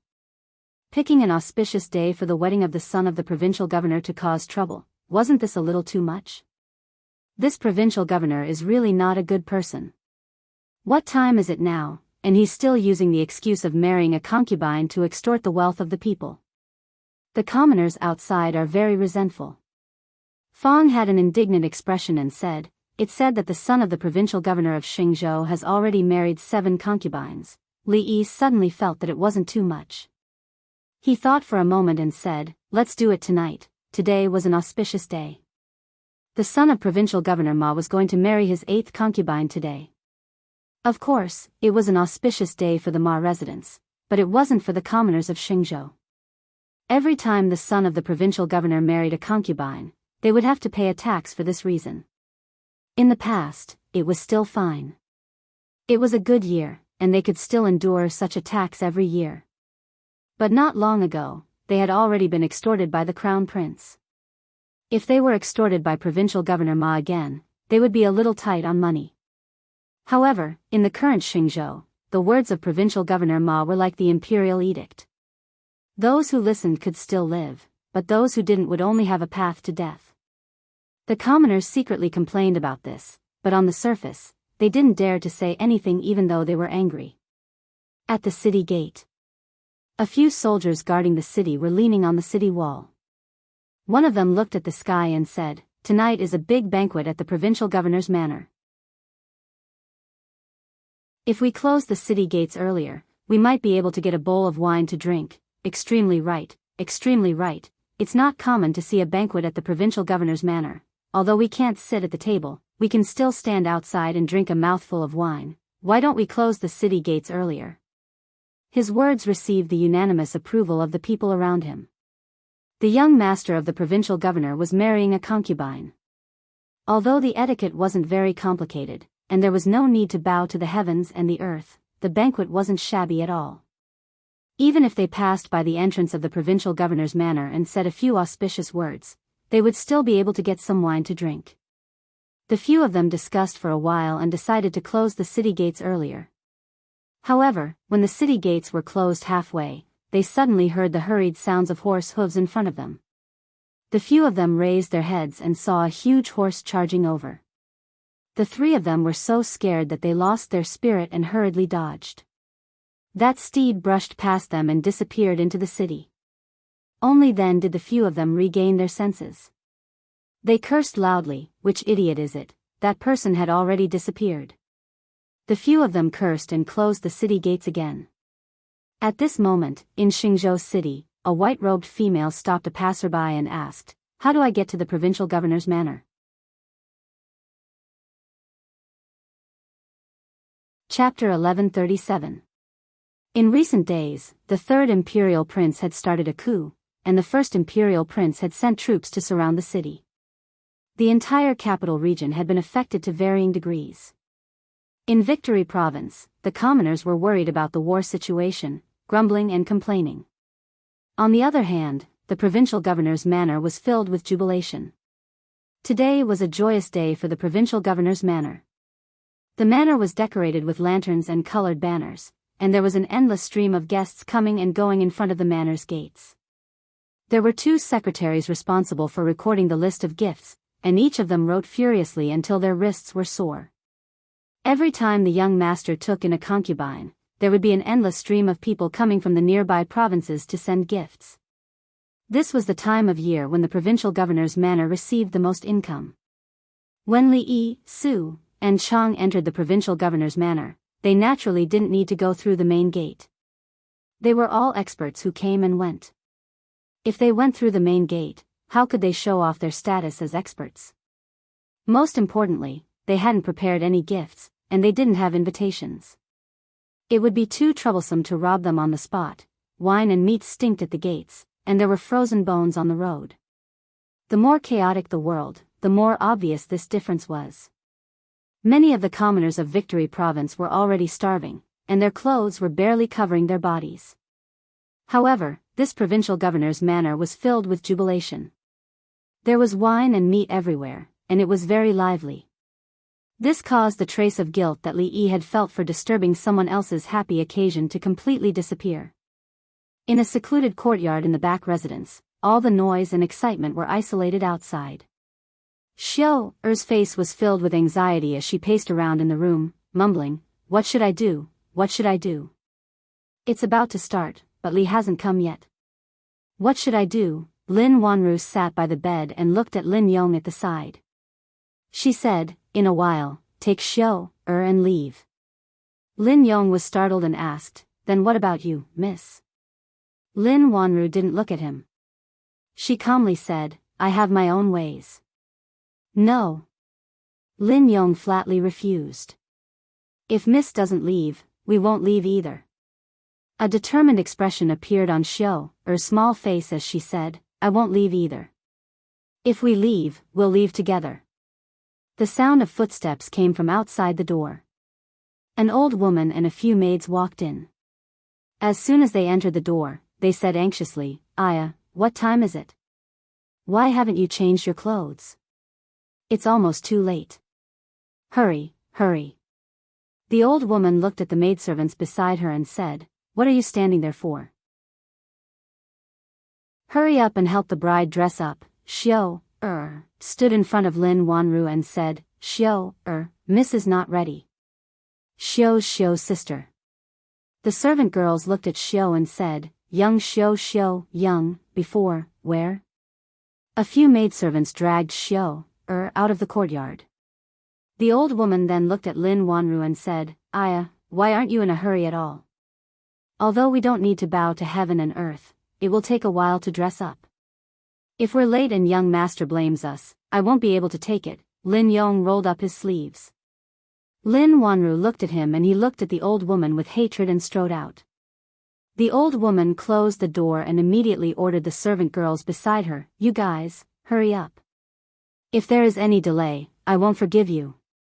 Take out all the jewelry, wedding dress, hurry up and take out the wedding dress." Scissors, who did this? They didn't even cut the tag. People will die of laughter if they wear it. What? The scissors are gone. Go, go, go.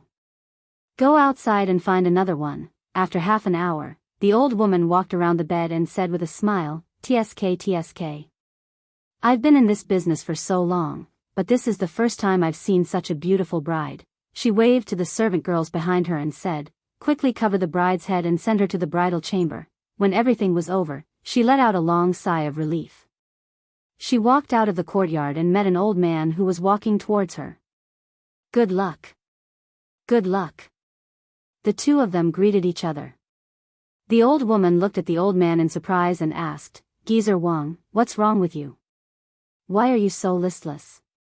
Did the young master not give you the money to calculate the date?"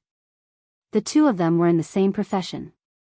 One was in charge of the bride's etiquette and the other was in charge of calculating the auspicious date. They often worked together. Geezer Wang looked at him and just sighed and shook his head. The old woman suddenly thought of something and asked, "You didn't calculate the date wrong, did you?" The old man's face immediately turned red and he said angrily, "Old woman Lin, don't talk nonsense. I, Geezer Wang, am famous. How could I calculate the date wrong? If you didn't calculate the date wrong, why are you frowning? You look like your wife died.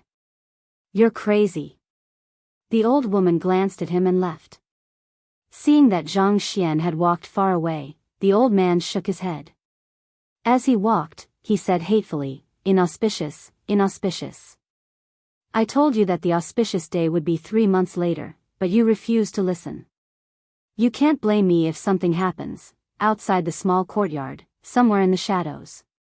Lin Yong gritted his teeth and said, "I'll save the young miss no matter what." He turned to look at Xiao and said in a low voice, "Wait here for a while. I'll ask the others to find a way to send you out." With that, he strode away. Xiao stood in a daze for a long time. After a while, she finally couldn't help but squat down and cry loudly. After an unknown period of time, a familiar voice rang in her ears. "What's wrong? Did Lin Yong steal your tanghulu again?" Xiao raised her head. The tears in her eyes were reflected by the lights in the distance, sparkling brightly. A servant of the provincial governor's manor supported the young master and led him to a certain courtyard. The servant hurriedly said, "Young master, slow down, slow down, slow down." The young man reeked of alcohol and said, "If I'm slow, won't the bride be anxious? The bride can't run away." The servant said and hurriedly said, "Young master, slow down, be careful not to fall." When the two of them walked to the entrance of the courtyard, they happened to meet a few other people. The servant was stunned at first, then he pointed to the back and said, "You're going in the wrong direction. The gate is over there." He just thought that these people were guests who went the wrong way. After saying that, he helped the young man to enter. Chang De looked at Li Yi and said, "You go in first." Chang De's voice was sharp. The young man didn't hear clearly what the old man said, but the voice made him very uncomfortable. He frowned and said, "Neither a man nor a woman. Why does my father invite everyone to his house?" Su looked at the young man with pity. Suddenly, he felt a chill in his crotch and couldn't help but reach out to touch it. Chang De took the young man from the servant and said, "Go do your work. I'll support him." The servant unconsciously let go of his hand and then reacted and asked, "You are?" Before he could finish his words, he fell to the ground. Li Yi looked at Chang, nodded, and walked into the courtyard. The young man's tragic cry was heard. In the room, Lin Wanru sat on the edge of the bed with a red veil covering her head. This red veil seemed to isolate everything outside. Just now, after those servant girls helped her dress up, she took a look at herself in the mirror. The person in the mirror was beautiful beyond compare. People often said that the most beautiful moment in a woman's life was when she put on her wedding dress. This saying was indeed true. It was a pity that the person in her heart didn't see her wearing the wedding dress. Her right hand was holding a pair of scissors. For more than half a year, she had been learning martial arts from Rui. She wasn't a weak woman in the traditional sense. That provincial governor's son wasn't a match for her. Tonight was her last chance. She had to take him hostage and force the provincial governor of Xing province to send them out of the city. This was her only choice. The door was opened from the outside. Her heart tightened. There were footsteps coming from the door and coming to the bed. A hand lifted her veil. She suddenly stood up and raised her hand. The scissors in her hand went straight to his neck. Her wrist was grabbed in midair and the scissors were taken away by another hand. Her face was pale and her heart quickly sank. Li Yi looked at her and said in surprise, "You want to murder your husband on the wedding night?"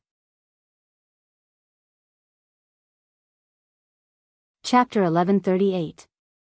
Tonight, the provincial governor's manor of Xing province was very lively. It was filled with guests and hosts. The provincial governor of Xing province was very fond of his only son.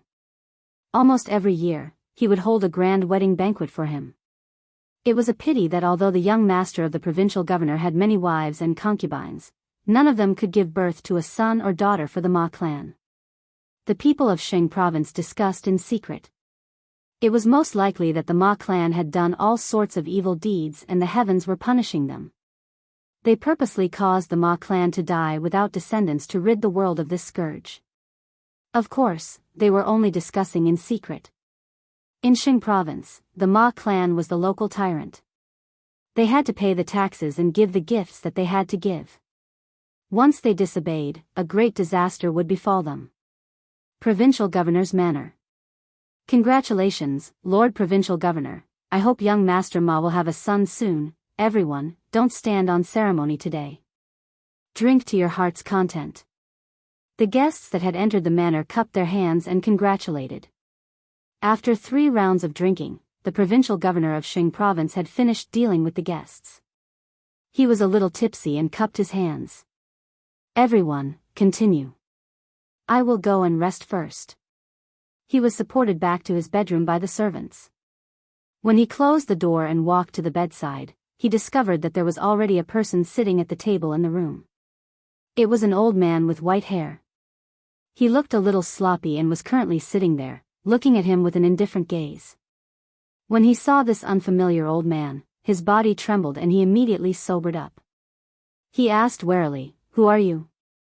The sloppy old man reached his hand into his bosom and took out a dark red pill. He looked at him and said, "Eat this." He did not recognize this old man. A person that he did not recognize had appeared in his bedroom just like that. The provincial governor of Xing province did not hesitate to turn and run out the door. As he ran, he shouted, "Help, help, there's an assassin." Just as he shouted, he felt a sudden pain at the back of his neck. He could not help but open his mouth in pain. He felt something had entered his mouth and melted.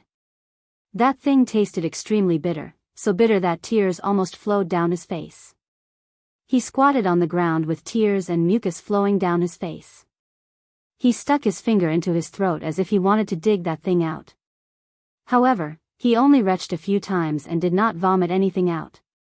He looked at the old man in horror and asked, "You, what did you give me to eat?" The sloppy old man explained, "One day life-taking powder." Not waiting for the provincial governor of Victory Province to ask again, he explained, "The Death Reaper in a day is concocted using honey, snow pear, white rabbit, and celestial mountain snow lotus. It is a top-notch poison in the world. As the name suggests, if you are poisoned by this poison and don't receive the antidote within a day, your 7 apertures will bleed, your intestines will rot, and you will eventually turn into a puddle of pus." Provincial governor of Xing province paled, but he forced himself to maintain his expression. Looking at him, he said, "How can there be such a strange poison in this world? Do you think this official has grown up scared?" The sloppy old man lightly tapped on his body, and the provincial governor of Xing province immediately knelt on the ground. The veins on his forehead bulged, and the blood vessels were like many earthworms wriggling on his forehead. He couldn't speak, and could only let out beast-like moans of pain from his throat. Not long after, a wet spot appeared on the ground beneath him. Some of it was sweat that seeped out from his body, some of it was urine. The sloppy old man tapped on his body with slight disdain, and only then did he stop wriggling. However, he would still twitch from time to time. "Do you believe me now?" The sloppy old man looked at him and said, "If you are a little more obedient, you will suffer less. You are already so old, yet you still don't understand this simple logic."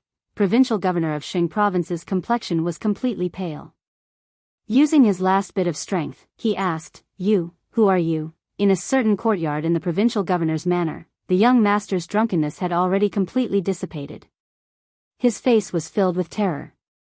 Looking at the shady old man opposite him, he asked with a trembling voice, "You, what did you do to me earlier?" Just now, this terrifying old man had only lightly tapped on his lower abdomen, and a certain part of him had immediately become as hard as iron. It was even more effective than those tiger and wolf medicines that he had eaten. But later on, he had tapped on the same place again, and then he had lost a great deal of energy, a piece of iron turning into cotton. Although he was usually very fast, he had never been this fast before. He faintly felt that something extremely terrifying had happened to his body. Changde did not explain anything to him. He casually knocked him out and tossed him to the side. Inside the room, Li Yi put down the red veil, looked at Lin Wanru, and asked in concern, "Are you all right?" Lin Wanru looked at him, and said, "If you had come a little later, something would have happened." Li Yi was slightly astonished, and asked, "How did you guys come to the provincial governor's manor? You didn't receive that letter?" Lin Wanru looked at him and asked. Li Yi shook his head, and said, "I saw the letter saying that you guys were trapped in the city of Xing province, so I immediately rushed over." Lin Wanru looked at him, and asked, "Then how did you find this place?" "I first took down the provincial governor's manor, and then it would be easier to find you guys." He let out a long sigh, and said, "Fortunately, I made it in time." When he had encountered Li Yi had not been in a hurry to ask about it. Only now did he know that they had originally been trapped in Xing province, and could not leave the city. Later on, a few riots had erupted in the city, and they and the majority of the guards had been separated. Then, they had been seen by the son of the provincial governor, and had been brought to the provincial governor's manor, almost half invited and half coerced, resulting in today's matter. He rejoiced slightly. If he had been a little later, everything would have been too late. Li Yi let out a sigh, and then he was in the mood to carefully examine her. She was already 24 years old this year, and in the future, it was the age when women were in their prime. She did not have the immaturity of a young girl, nor did she have the maturity of a married woman. Rather, she had a different kind of grace in between. Lin Wanru combed a strand of messy hair on her temple, and asked, "Do I look good?" Li Yi was startled, and then said, "The way you look in a wedding dress is very good." She blinked her eyes, and then asked, "Do you like it?" This time, Li Yi was startled for a longer time, and then he nodded slightly, "I like it." Speaking the truth, and being frank. Only from an aesthetic point of view. That was all. A woman can only wear a wedding dress once in her life. Lin Wanru stood up, and slowly said, "The moment they put on the wedding dress is the moment they are the most beautiful." Li Yi looked at her, and said, "This time doesn't count. This wedding dress is not very good, you should take it off." Lin Wanru looked down, and then she pinched the hem of her dress, and turned in a circle in front of Li Yi, and then she shook her head, and said, "This wedding dress. I actually quite like it, and I have dressed up for so long, I can't waste my makeup, and this wedding room is also very well decorated, I have worn it." She looked at the wedding dress on her, and then looked at Li Yi, and suddenly said, "Why don't you marry me?" Chapter 1139. Li Yi also felt that it was a bit wasteful. The guests had been invited, the banquet had been held, the wedding clothes had been worn, and the wedding house had been decorated.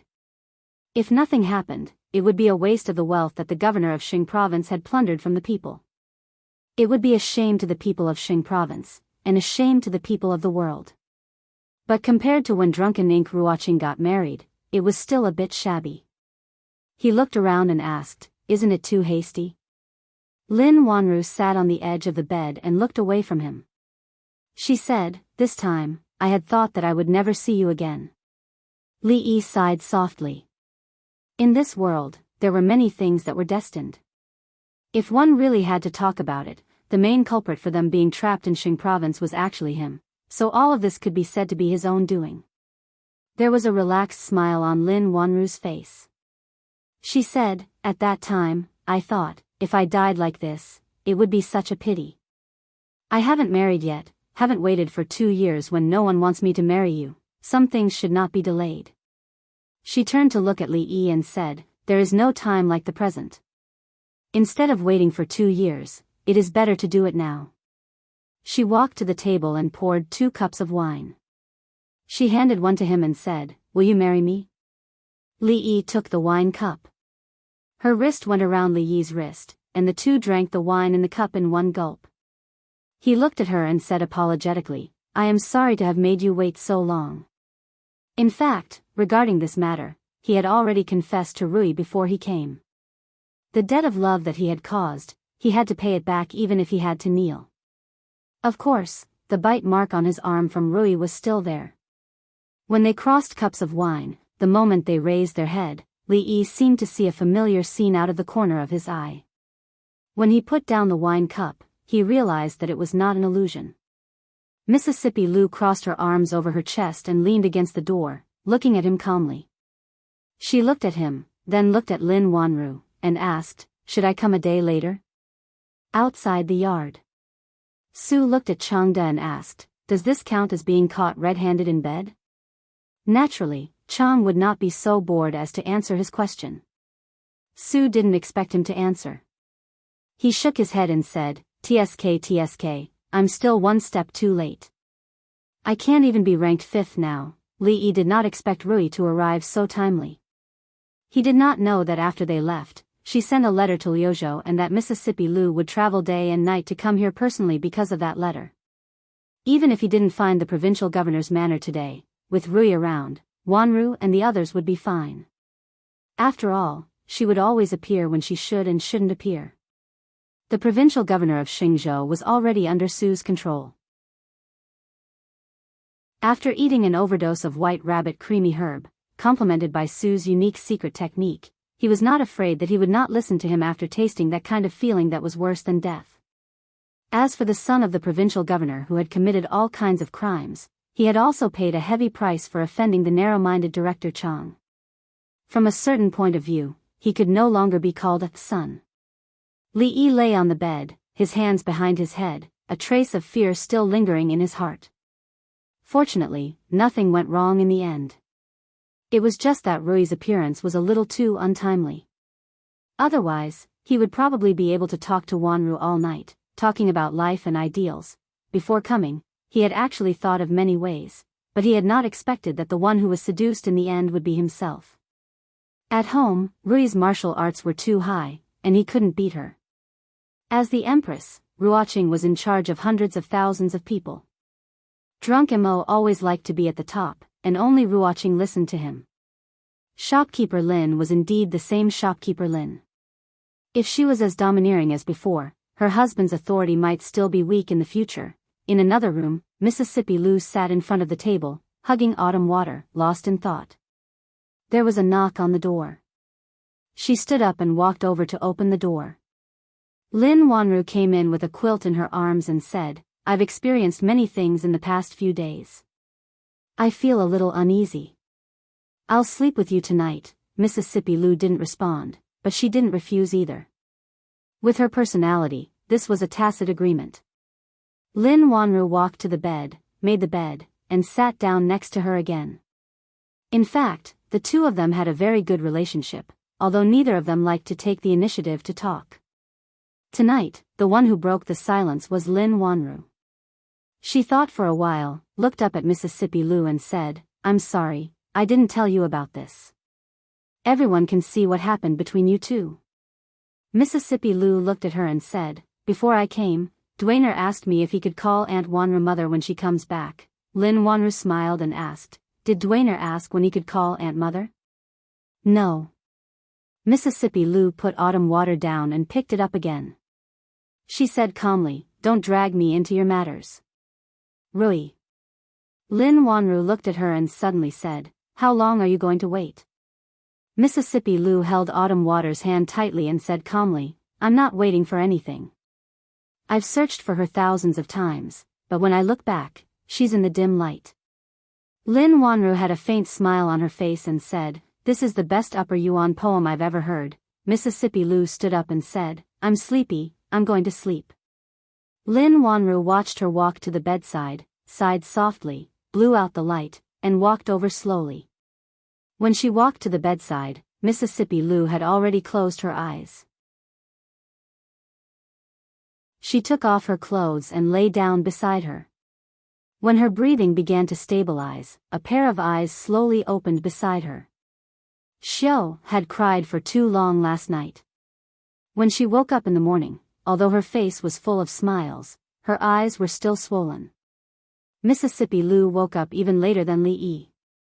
She had two panda eyes and her complexion was worse than Xiao's.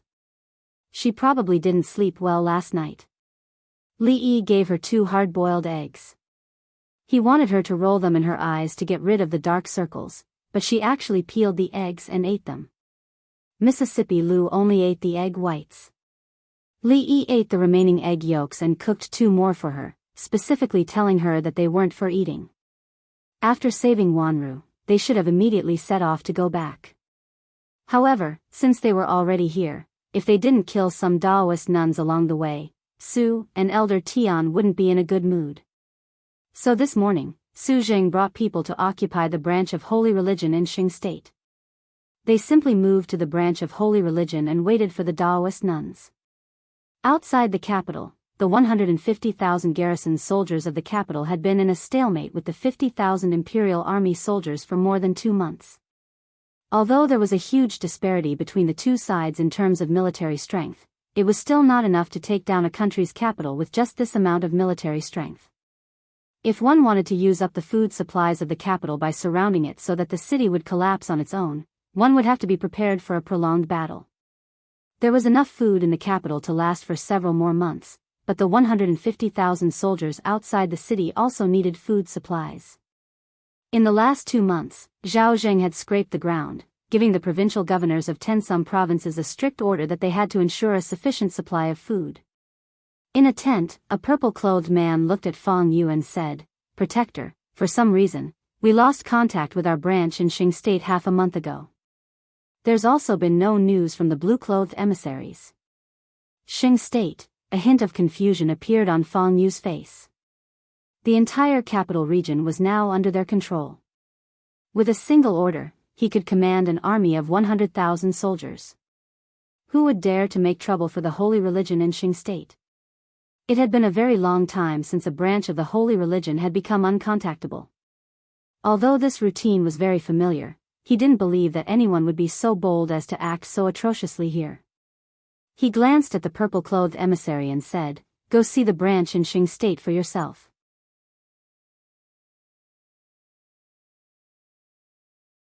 Chapter 1140. Xingzhou. After the purple-clothed emissary left the tent, Fang Yu put the matter behind him for the time being. There were 8 purple-clothed emissaries in the holy religion, and each of them could be ranked on the so-called heaven list of martial arts experts. A purple-clothed emissary and a few blue-clothed emissaries were enough to deal with all the problems in the branch in Xingzhou. He did not care about a mere branch in Xingzhou. What he cared about was the supreme position in the capital. Zhao Zheng trusted him very much because the holy religion was Zhao Zheng's last chance. Only by relying on the holy religion could he conquer the capital and become the new emperor of the Qi kingdom. Thanks to Zhao Zheng's trust, he was able to gain control of the 150,000 soldiers in Beijing-Hebei province in such a short period of time. Of course, in terms of numbers, the number of followers of the holy religion was more than this number, but the meaning of the two was different.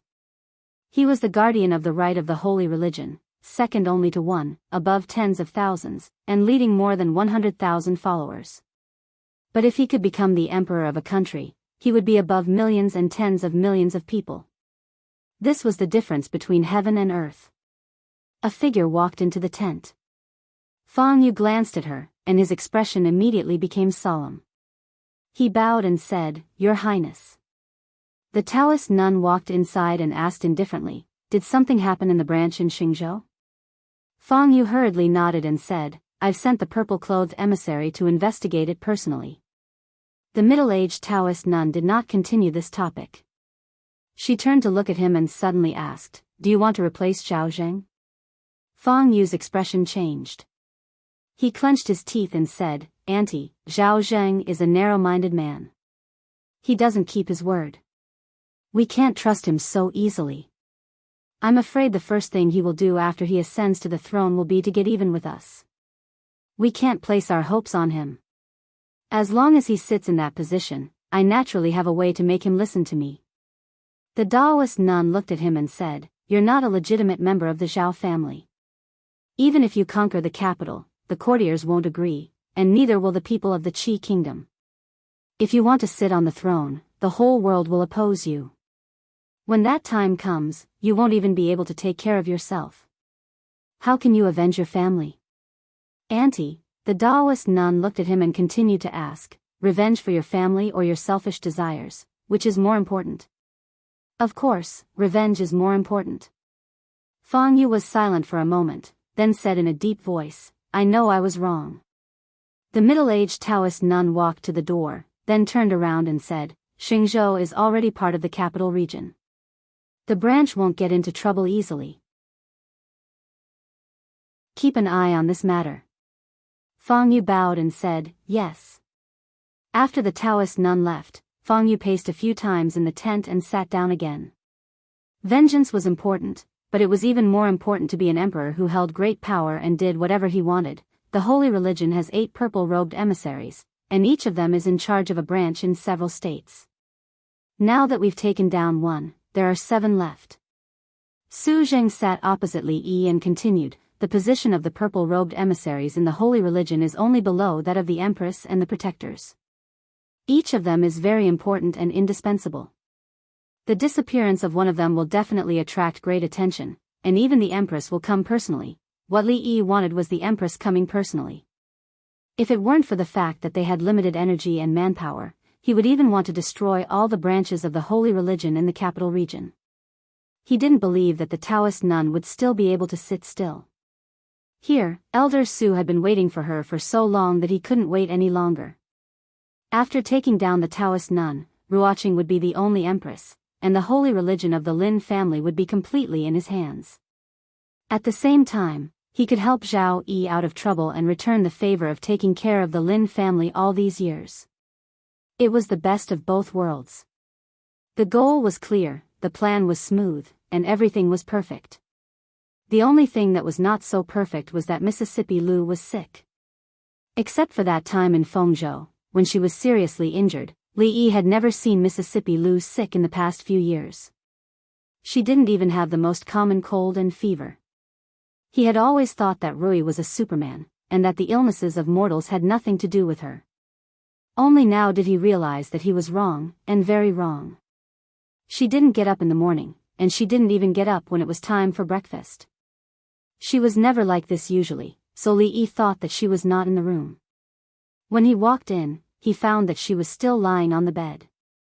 Li Yi pushed her through the quilt and said, "The sun is shining on your butt. It's such a hot day, and you're covered with such a thick quilt. Don't you feel hot?" Mississippi Lu didn't respond. Li Yi poked his head over and found that her face was very red. It was not the kind of blush that was shy, but a white blush. When he placed his palm on her forehead, his expression changed. She has been running around day and night these days, and her body is already tired. She also caught a little cold, and that's why she is like this. Not to mention her, even the body of a grandmaster has a limit. Elder Tian took his hand away from her wrist and said, "I'll write a prescription. After you get the medicine, boil it for a few days, and pay attention to rest. You'll be fine." Only then did Li Yi realize that Rui had set off a few days later than them, but she had arrived in Xingzhou almost at the same time as them. She probably didn't rest well in between. "I'll go get the medicine." In the past, Li Yi had bought and boiled medicine for Mississippi Lu countless times, so it was a walk in the park for him. He personally went to the pharmacy to buy the medicine, boiled it, and let it cool before bringing it to her bedside. Li Yi tested the temperature of the medicine, blew on it, and put the bowl down. He said, "There's no white rabbit creamy concoction, and Su didn't bring it with him. Just make do with it this time, and I'll make another one for you later." Mississippi Lu was not afraid of anything, but she was afraid of bitterness. This was her only weakness that Li Yi had discovered. A piece of candy, and a mouthful of medicine. This was something that they had agreed on a long time ago. Mississippi Lu took a small sip, and her brows furrowed. She said, "There's no white rabbit creamy concoction, then, put some sugar in it." "No." Li Yi refused without any hesitation. He said, "Have you seen anyone put sugar in medicine? Will it still be effective? Then I won't drink it. I'll be fine after resting for a couple of days." Mississippi Lu also refused without hesitation. To her, drinking medicine was the most painful thing in the world. Li Yi looked at her and threatened, "Don't make me do it." Mississippi Lu also looked at him and said calmly, "You can try." Li Yi really did not dare to try. Even if Mingzu was standing in front of him, he would still dare to have a fair fight with Mingzu. However, if it was Mississippi Lou, he would not dare. After all, she only had a cold this time, and not a serious injury. Lee was worried that if they fought, he would be the one to eat the white rabbit creamy concoction in the end. Then I'll ask Elder Tian if I can put sugar in it. He sighed. On the surface, Rui was a martial arts master with a cold temperament, but in reality, she was just a child who could not grow up. After hearing his words, Elder Tian looked at him in surprise and said, "It's not that you can't, but the effect of the medicine will be greatly reduced. It's just drinking medicine. Is there a need to go through so much trouble?" Lee shook his head. This kind of thing varied from person to person. He had to spoil her. After all, she was Rui, just this once. When Lee walked into the room again, he placed the bowl of medicine in front of her. Mississippi Lou took a sip and frowned. She said, "It's still bitter.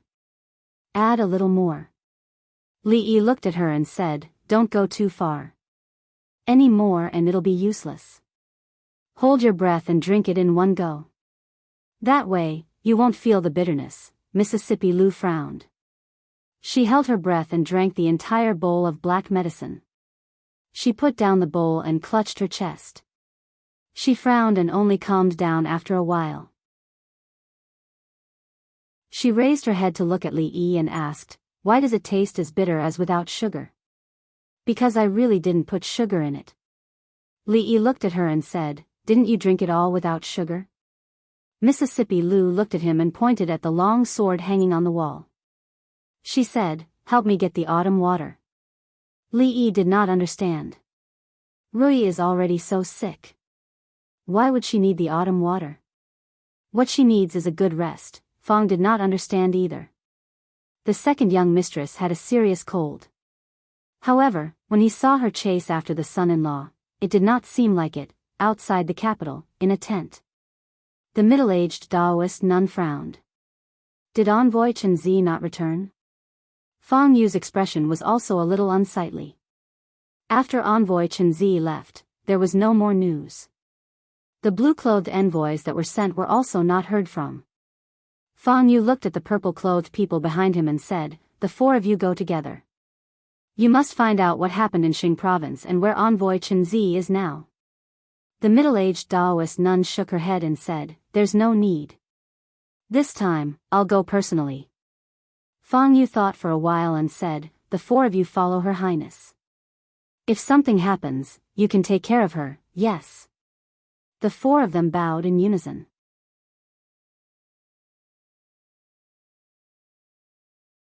Chapter 1141. Rui didn't usually get sick. It was rare for her to get sick, but she didn't get better. She didn't have a fever anymore, but she kept coughing. It wasn't the season for pears to ripen, and they weren't in Jing Kingdom or Rui City. Lee spent a lot of effort to find a few and made a honey pear for her. Lee brought the honey pear in and said, "It's good for stopping coughs and reducing phlegm. Eat more. Don't forget to drink the rest of the soup. Don't waste it." It was better to be a patient. There were people to take care of everything. If it wasn't for the fact that he was sick, Lee would like to get sick like this. Mississippi Lou ate a few slices of the pear. There were still a few left. She lay back on the bed and looked at Lee. She said, "I can't eat anymore. You can eat the rest. Don't waste it." "I'm not eating," Lee said firmly. Mississippi Lou looked at him. "Don't misunderstand. I'm not looking down on you." Lee looked at her and explained, "I'm just afraid that you'll infect me." Lee ate the few slices of pear in the end. Of course, it wasn't because he was worried that Rui would think that he was looking down on her and find a chance to take revenge in the future. He just didn't want to waste it. After all, it took a lot of effort to make this. Lee put down the bowl and looked at her. He asked, "What do you want to eat today?" "I'll make it for you." Mississippi Lou thought for a moment and said, "Steamed fish, sweet and sour pork ribs, emingzu tofu, wolfberry yam." Lee counted with his fingers. There were 8 dishes and 1 soup. He looked at Mississippi Lou and asked, "Are you a pig? Then make a bowl of noodles." Mississippi Lou shook her head and said, "Add more vegetables." Lee waved his hand. 8 dishes and 1 soup. I haven't cooked for a long time. I'm afraid that I'm rusty. Let me try. He rolled up his sleeves and walked out. Soon, a sound came from outside the courtyard. "Shower, is the fish we bought yesterday still alive? If it's dead, ask Lin Yong to buy another one. There's no more tofu. Don't forget to ask him to bring another piece when he comes back. And yam, buy the thin-skinned ones." Mississippi Lou leaned on the bed and coughed a few times. She bent her legs and wrapped her arms around her knees. She looked out of the door in a daze. In the courtyard, Sue looked at Changde beside him and said, "Old man Chang, why don't we make a bet on where Rui ranks?" Changde habitually cherished his words like gold. Sue thought for a moment and said, "How about we make a bet? Between her and your princess, who will come first?" Changde looked at him and said, "Don't worry, if I see the Taoist nun, I will be lenient." "Why are you saying this?" Sue glanced at him, then nodded and said, "I don't need you to be lenient. She's mine. You don't have to interfere in this matter." "Okay," Changde agreed without hesitation and turned to leave. Sue was stunned. This old man usually liked to go against him. Why did he suddenly become so obedient this time? He was not used to it. He stood up and looked at Elder Tian, who was standing not far behind him, and said, "Don't tell me this old man's personality has changed. Don't you think it's strange? Whether he's changed or not, we'll talk about it later." Elder Tian looked at him and said, "Explain to me first, who is yours?" Lee was processing the fish in the kitchen. He looked back and saw that the courtyard was in chaos. He deeply felt that to be able to marry a grandmaster like Rui, who was as understanding and gentle as water, was a blessing accumulated over several lifetimes. Whoever married someone with a bad temper like Elder Tian would be beaten up every day. Fortunately, there was no one with such a temper in his family. Rui was gentle with Wanru, and Ruoqing and Zui Mo never fought over anything. Xiao Huan was even less so. Although Wanru was a little domineering, it mostly manifested in business. She had not been idle these days either. She was busy evacuating many shops outside the capital region, and there were countless orders being sent out every day. Only Rui was an anomaly. Lee swore to train hard. The days before she became a grandmaster were his last chance. Although Mississippi Lou's recovery was slower, it was getting better every day. This made Lee finally feel relieved. Cold was a very general concept here. Every year, there were countless people who lost their lives because of cold. Fortunately, Rui had a good physique and a good figure. She could turn any situation into a blessing. After taking medicine for a few days, she was basically fine except for some coughing. There was still no movement in Fengzhou City these days. After the few people sent by the holy religion did not return, they actually did not send anyone over. This made Li extremely suspect that Taoist nun had given up on this place. However, there was nothing he could do about it. She did not come, and he could not force her to come. Moreover, Taoist nun was Sue's concern. It was good that he was concerned about her. These days, Li Yi's attention was on Rui, and he had no time to care about her. Since Rui was sick, Li Yi noticed that she often began to daydream. She would maintain the same posture for a long time. A cold would not make a person daydream.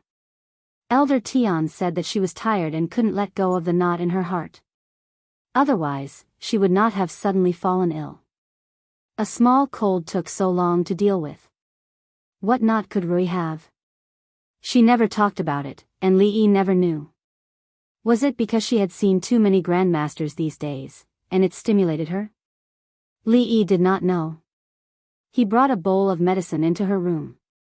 This was the last bowl. He actually saw Mississippi Lou drinking, and there were a few side dishes on the table. He put the bowl of medicine on the table and said with a sullen face, "You haven't recovered yet. Who allowed you to drink?" "None of your business." Mississippi Lou originally wanted to say, "None of your business," but when she saw his face, she swallowed the words. She said, Elder Tian said. She said that my illness is no longer serious, and it's okay to drink some wine. Li Yi sat down opposite her and snatched her wine jar. He weighed it in his hand and found that half of the wine was gone. He glared at her angrily, raised his head, and drank the rest of the wine in the jar. This was a good wine from the provincial governor's mansion. After drinking so much at once, although she was not drunk, she was already a little dizzy. Considering her mood, he looked at her and said, "Forget it this time. Next time, at least wait until you recover." He threw the empty jar aside, and Mississippi Lou took out another jar from under the table. This was a provocation, a blatant provocation. Li Yi looked down and saw that there were no more jars under the table. Only then did he feel relieved and snatched the jar. He opened the seal and drank the small jar of wine again. He looked at Mississippi Lou and said, "Listen to me. When you recover, I will drink with you. Drinking now is not good for your health. It will be troublesome if your illness worsens." Mississippi Lou sat next to him and looked at him for a long time. Suddenly, she asked, "Why are you so good to me?" Li Yi looked at her and asked in surprise, "Are you drunk?" Mississippi Lou nodded. Li Yi held on to the table and said, "You are Rui's younger sister. If I don't treat you well, who should I treat well?" Mississippi Lou looked at him and said, "Look into my eyes." Li Yi turned his gaze and looked into her eyes. "Say it again," Mississippi Lou said calmly. "Why are you so good to me?" "Because you are." Li Yi looked into the pair of deep eyes that contained countless emotions and opened his mouth. "Because you are. Because I am your younger sister?" Li Yi looked into her eyes, but he could not say these words. "Because you are Rui." Li Yi looked at her and said, "The one and only Lu Rui in the world." Rui thought for a moment and asked, "Do you remember what you said that night?" "Which night?" "The night of your wedding." Others were Kong Rong's pair, but the three of them were sisters' pair. On the night of his wedding with Ruoqing Zumo, he was locked out by Rui and Ruoqing Zumo at the same time. That night, he and Rui drank and chatted happily. That was the closest he had ever been to Rui. Whether it was the distance or the spirit. Li Yi nodded and said, "I will support you." In fact, Li Yi rarely saw Rui smile. She would only sneer when she was beating him. When she really showed that kind of happy smile, Li Yi was disappointed to find that his heart seemed to have stopped beating. Clang! The wine jar in Li Yi's hand fell to the ground, not because Rui smiled, but because of the soft touch on his lips. It was not a touch, but a bump. Simple and violent. Fong walked in from outside and stood at the door. Seeing the situation in the room, he trembled and said, "Goo. Goo, goo, goo." Mississippi Lou tilted her head to look at him and said lightly, "Get out." He quickly turned around and strode out of the room, closing the door on his way out. He stood in the yard and never felt that the sun was so hot today. He must be blind, very blind, so blind that he had hallucinations.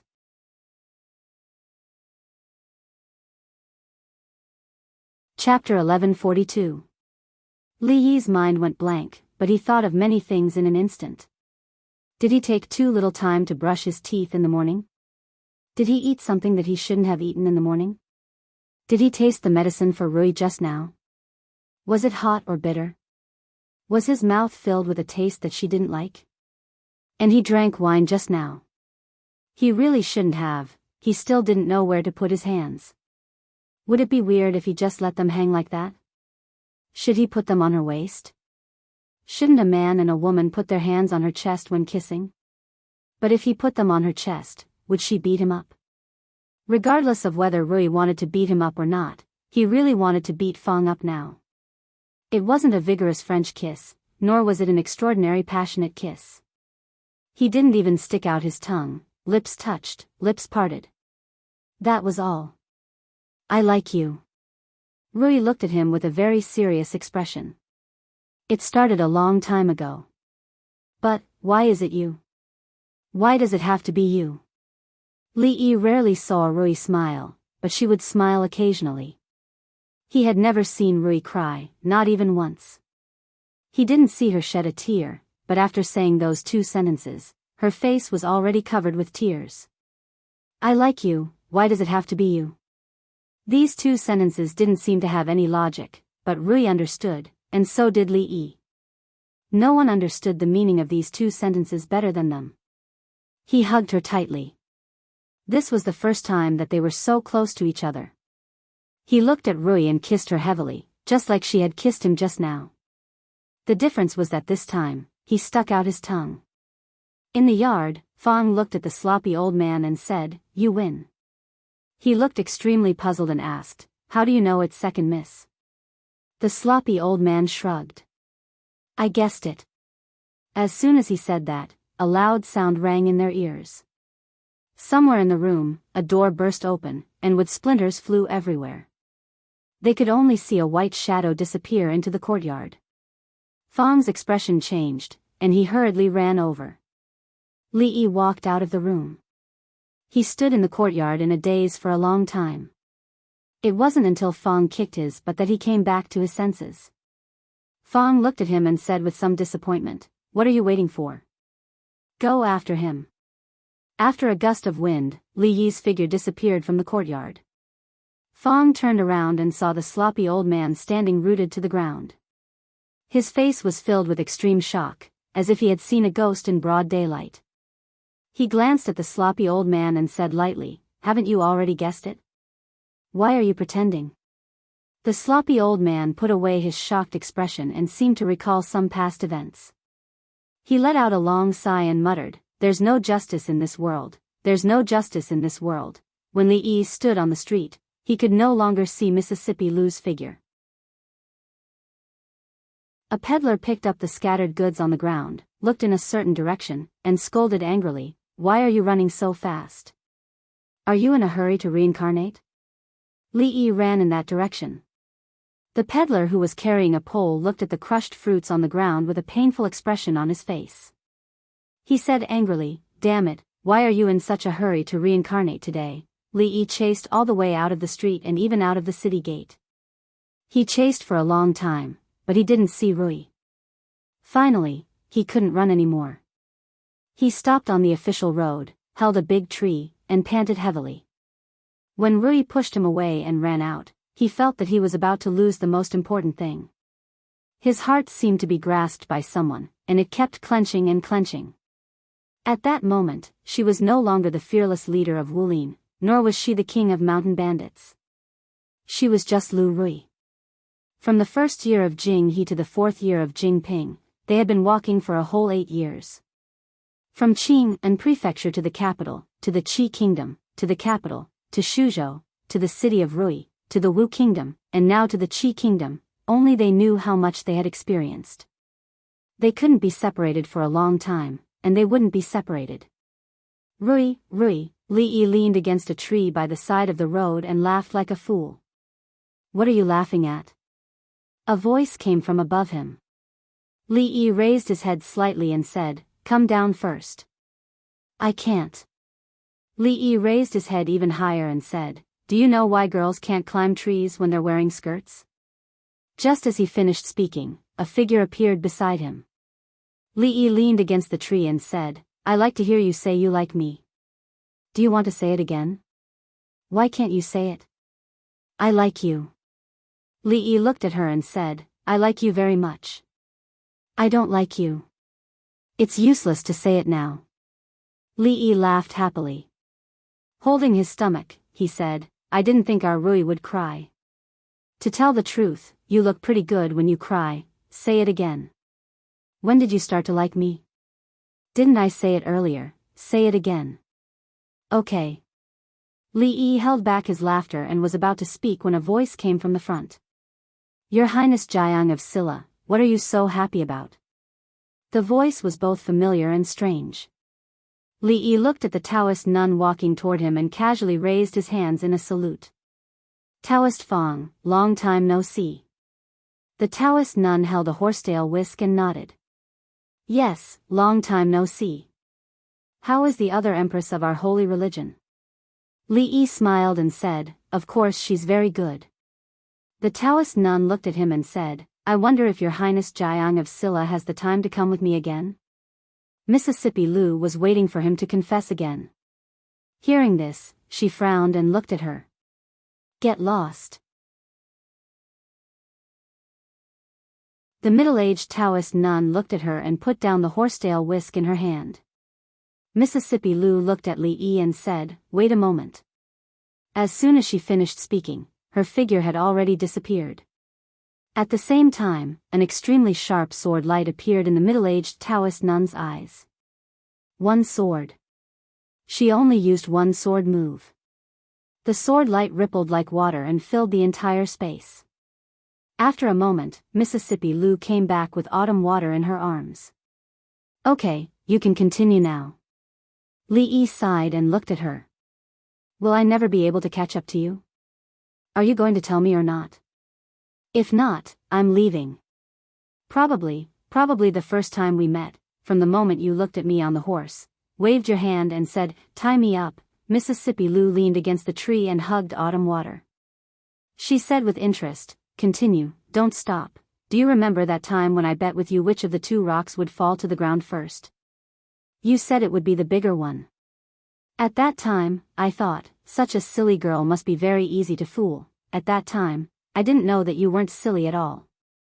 It took so many years to fool you, outside of Victory State City, in a simple courtyard in a village." The middle-aged Taoist nun spat out blood again and staggered to open the courtyard door. Seeing this, the two people in purple were shocked.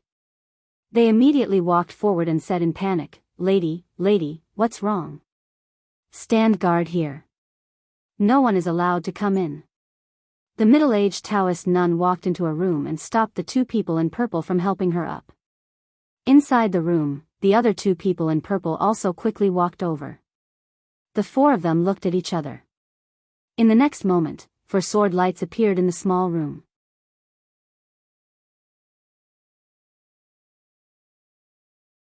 Chapter 1143. Li Yi felt that the heavens were too unfair.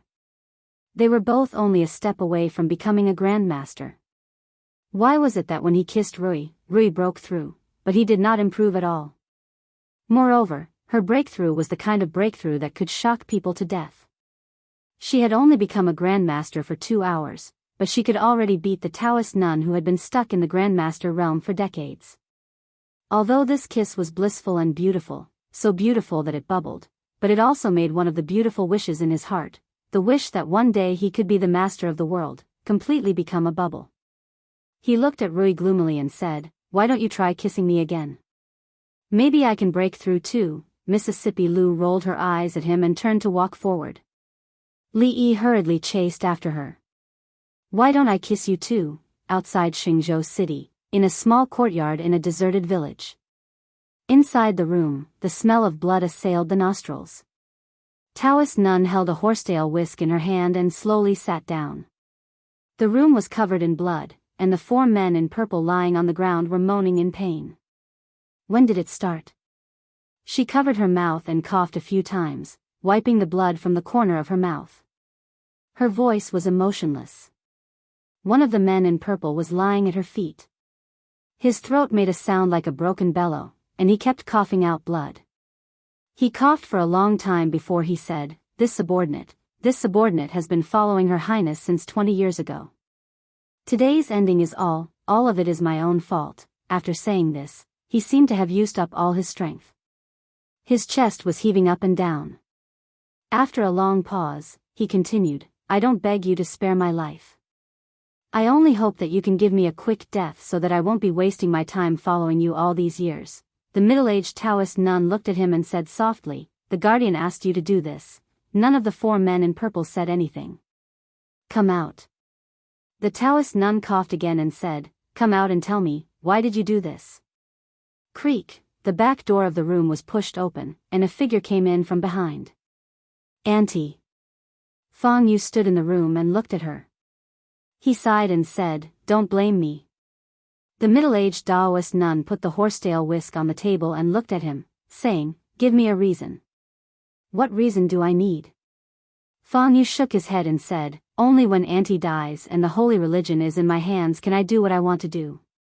What's the point of being a protector? What's the point of being a queen? What's the point of being an emperor?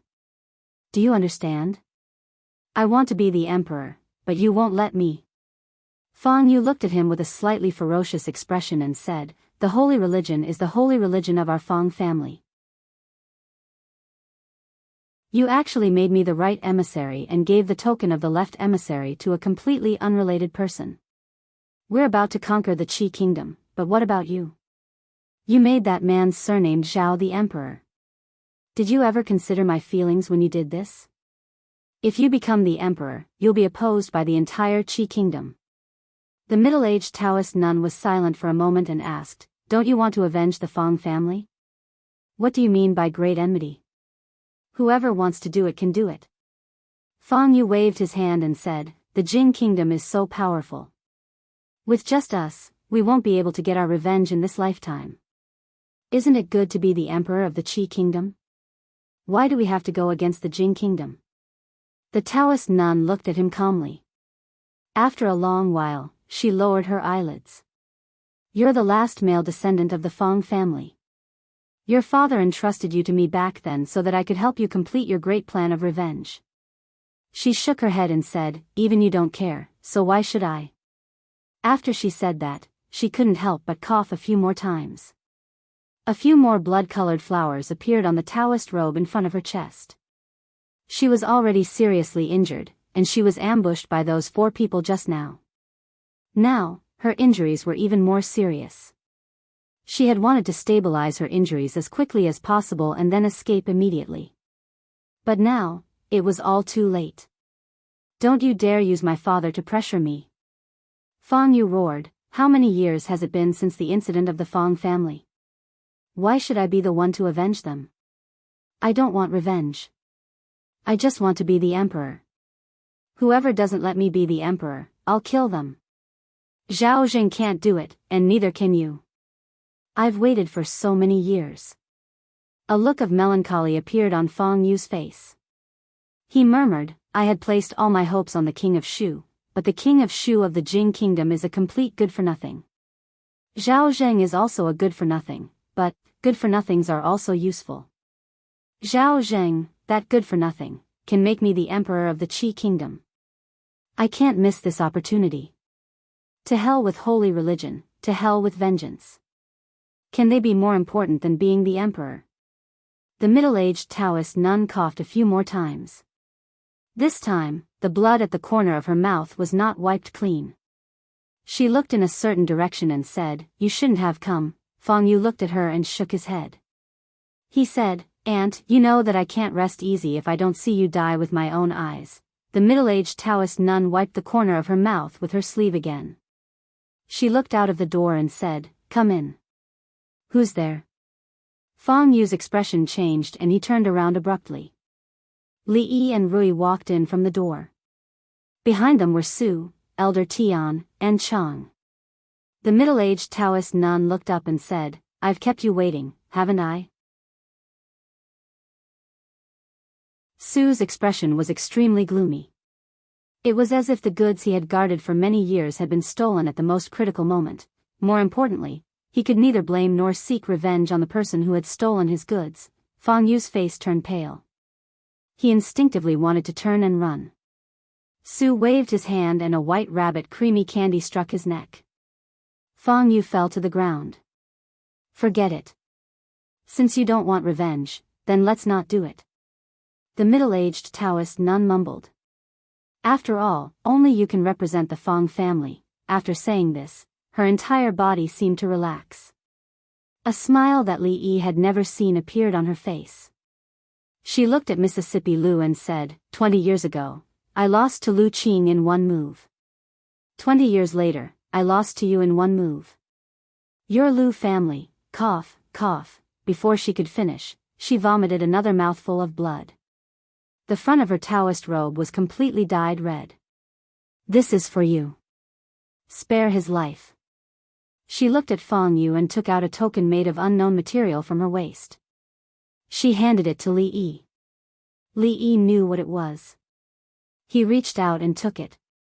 He nodded and said, "Okay."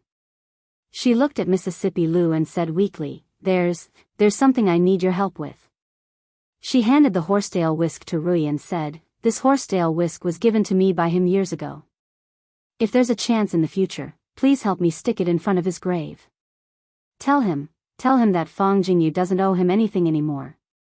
Mississippi Lou thought for a moment and took the horsetail whisk. She nodded and said, I promise you.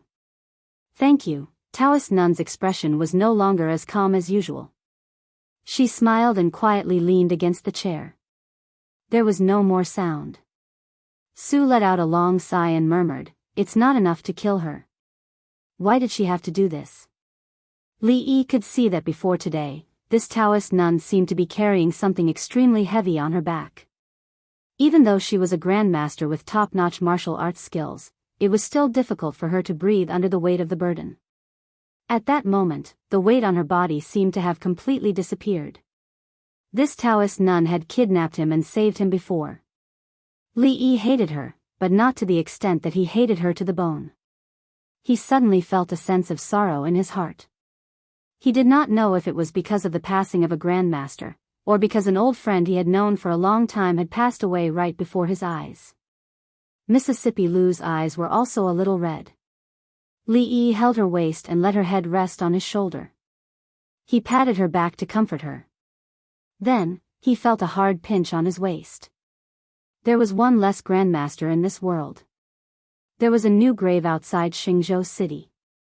The coffin was personally made by Su using an old tree in the courtyard. The grave was dug by Chang. He took a shovel and dug for 2 hours without saying a word. Elder Tian helped her wipe the blood from the corner of her mouth and changed her into a clean set of clothes. Mississippi Lou carved a tombstone for her. The words on the tombstone were personally carved by Li Yi. This was probably a kind of mutual appreciation between grandmasters.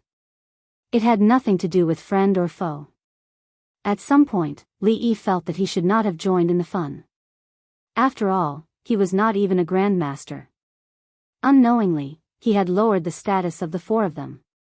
There was only a simple line of words on the tombstone. Tomb of Fong Jingyu.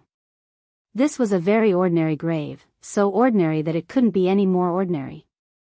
There was no way that anyone would know that a martial arts grandmaster was buried here, as well as the heavenly empress who had hundreds of thousands of followers.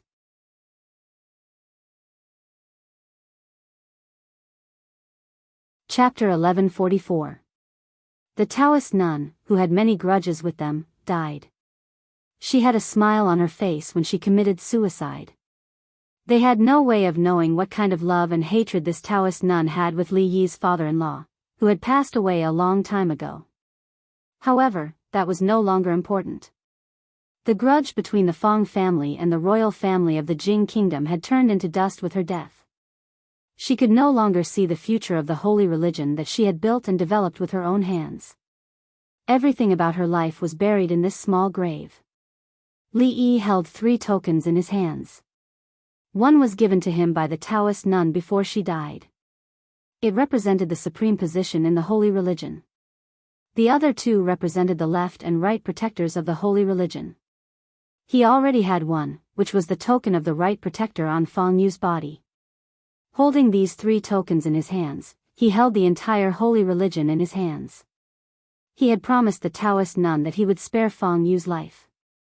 He would only ask Su to abolish his martial arts.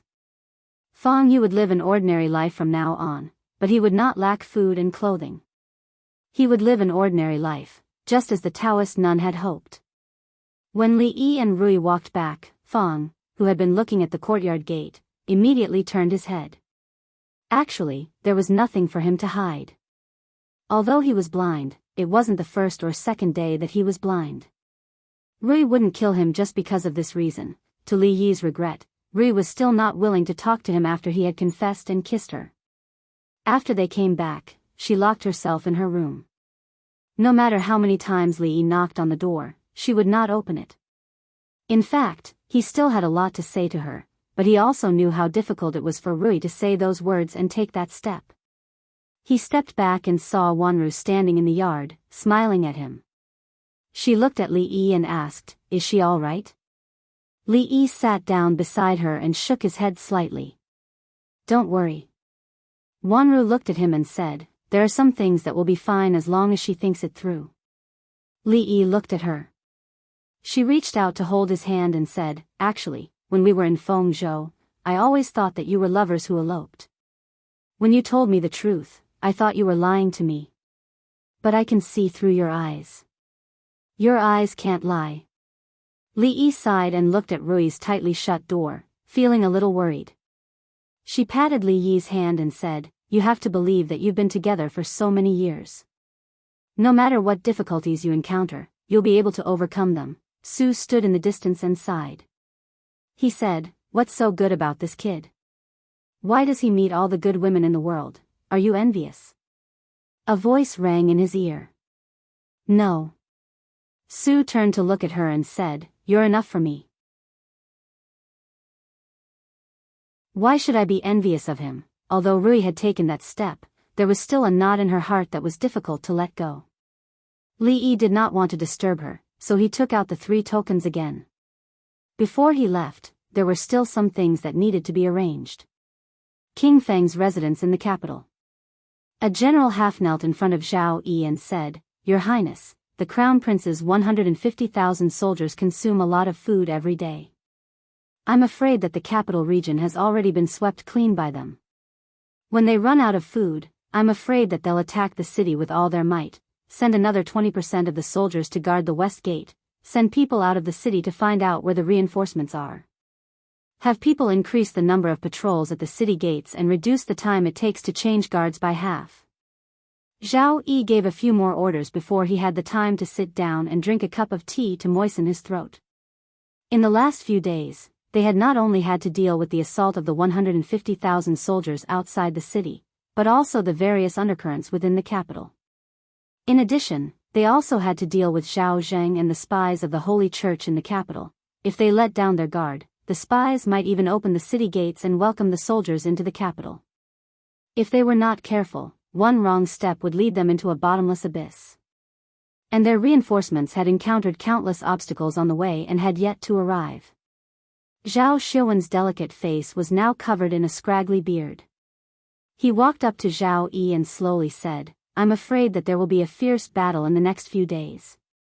Yang Yanzhou cleared his throat and said, At present, the entire capital is a soldier, and countless people have volunteered to join the army.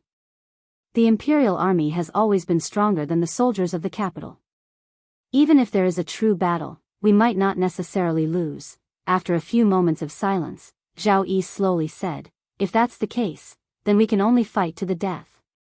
In the camp outside the capital, Zhao Jing paced back and forth in his tent, an impatient look on his face. He looked at the person behind him and asked, Where did your protector Fang go? Why hasn't he returned yet? The person calmly shook his head and said, The protector's whereabouts are uncertain. We don't know. I don't care where he went. We must attack the city tomorrow. Zhao Zheng waved his hand and said, If we continue to waste time like this, it will do us more harm than good. Zhao Yi and the others are already an arrow at the end of its flight. With a spurt of energy, they will definitely be able to take the capital. The person's expression remained calm as he indifferently said, Without the orders of Her Majesty and the Protector, we will not act rashly. Zhao Zheng angrily said, I am the Crown Prince. I want to order the soldiers of the capital. You dare to disobey I. The person indifferently glanced at him but did not say anything else. Zhao Zheng's chest heaved a few times, but his emotions actually calmed down. He strode out of the tent and came to another tent. After sitting down in the tent, his expression was so gloomy that it was about to drip water. If he still did not realize that something was wrong by now, he would be a complete idiot. Fang Yu had unknowingly made him a mere figurehead. Those who controlled the military were mostly people of the holy religion. They listened to Fang Yu's orders more than him. Suddenly, footsteps were heard outside the tent. Someone came in and looked at Zhao Zheng. He waved his hand and said, Take him down. Several men in blue walked toward him. What do you want? Zhao Zheng's expression changed. What are you doing? Zhao Zheng wanted to resist, but he could not fight against the two men in blue. With a fierce expression, he shouted, "Where is Fang Yu? Get Fang Yu to come out and see me." "Fang Yu can't come to see you." Su Zheng looked at him and waved his hand. "Take him away." More than half of the high-ranking generals of the 150,000 soldiers had been infiltrated by Fang Yu and Taoist nun. No wonder Fang Yu was so obsessed with the throne of the Qi kingdom. He was only one step away from that position. If not for Zhao Yi's stubborn defense of the capital, the current Qi kingdom would have changed. Several generals who were still loyal to Zhao Zheng were taken down immediately. The rest of the generals were elites of the holy religion. After seeing the 3 tokens, they immediately surrendered. Of the 8 purple-robed emissaries of the holy religion, 4 were dead and 1 was imprisoned in Victory Province. When they subdued the other 3, they did not encounter much resistance. Chang De walked to Li Yi's side and suddenly asked, "What do you plan to do about the Qi kingdom?" Li Yi understood what Chang meant. The 150,000 soldiers in the capital region were all under their control. Taking down the capital would be a piece of cake. What Zhao Zheng and Fang Yu could not do, they could easily do. Of course, taking down the capital did not mean that they would be able to take over the Qi kingdom. After all, they were not the imperial family of Zhao. The Qi kingdom would not be in chaos like the Wu kingdom. After taking over the capital, the Qi kingdom would definitely be in chaos. What they would have to face next might be countless rebels. Li Yi did not want the Qi kingdom. He had no interest in being the emperor in the open or in the dark. In his heart, these things were not as important as seeing Rui smile again. Li Yi thought about it and said, "Let's return the favor." Chang nodded and said no more. The capital. The sky had just brightened when a general rushed into King Feng's residence. Before he saw Zhao Yi, he shouted, Your Highness, they've retreated." You're tuning into the Journey of the Soul YouTube channel. Don't forget to subscribe and join us on this journey to catch the most captivating stories.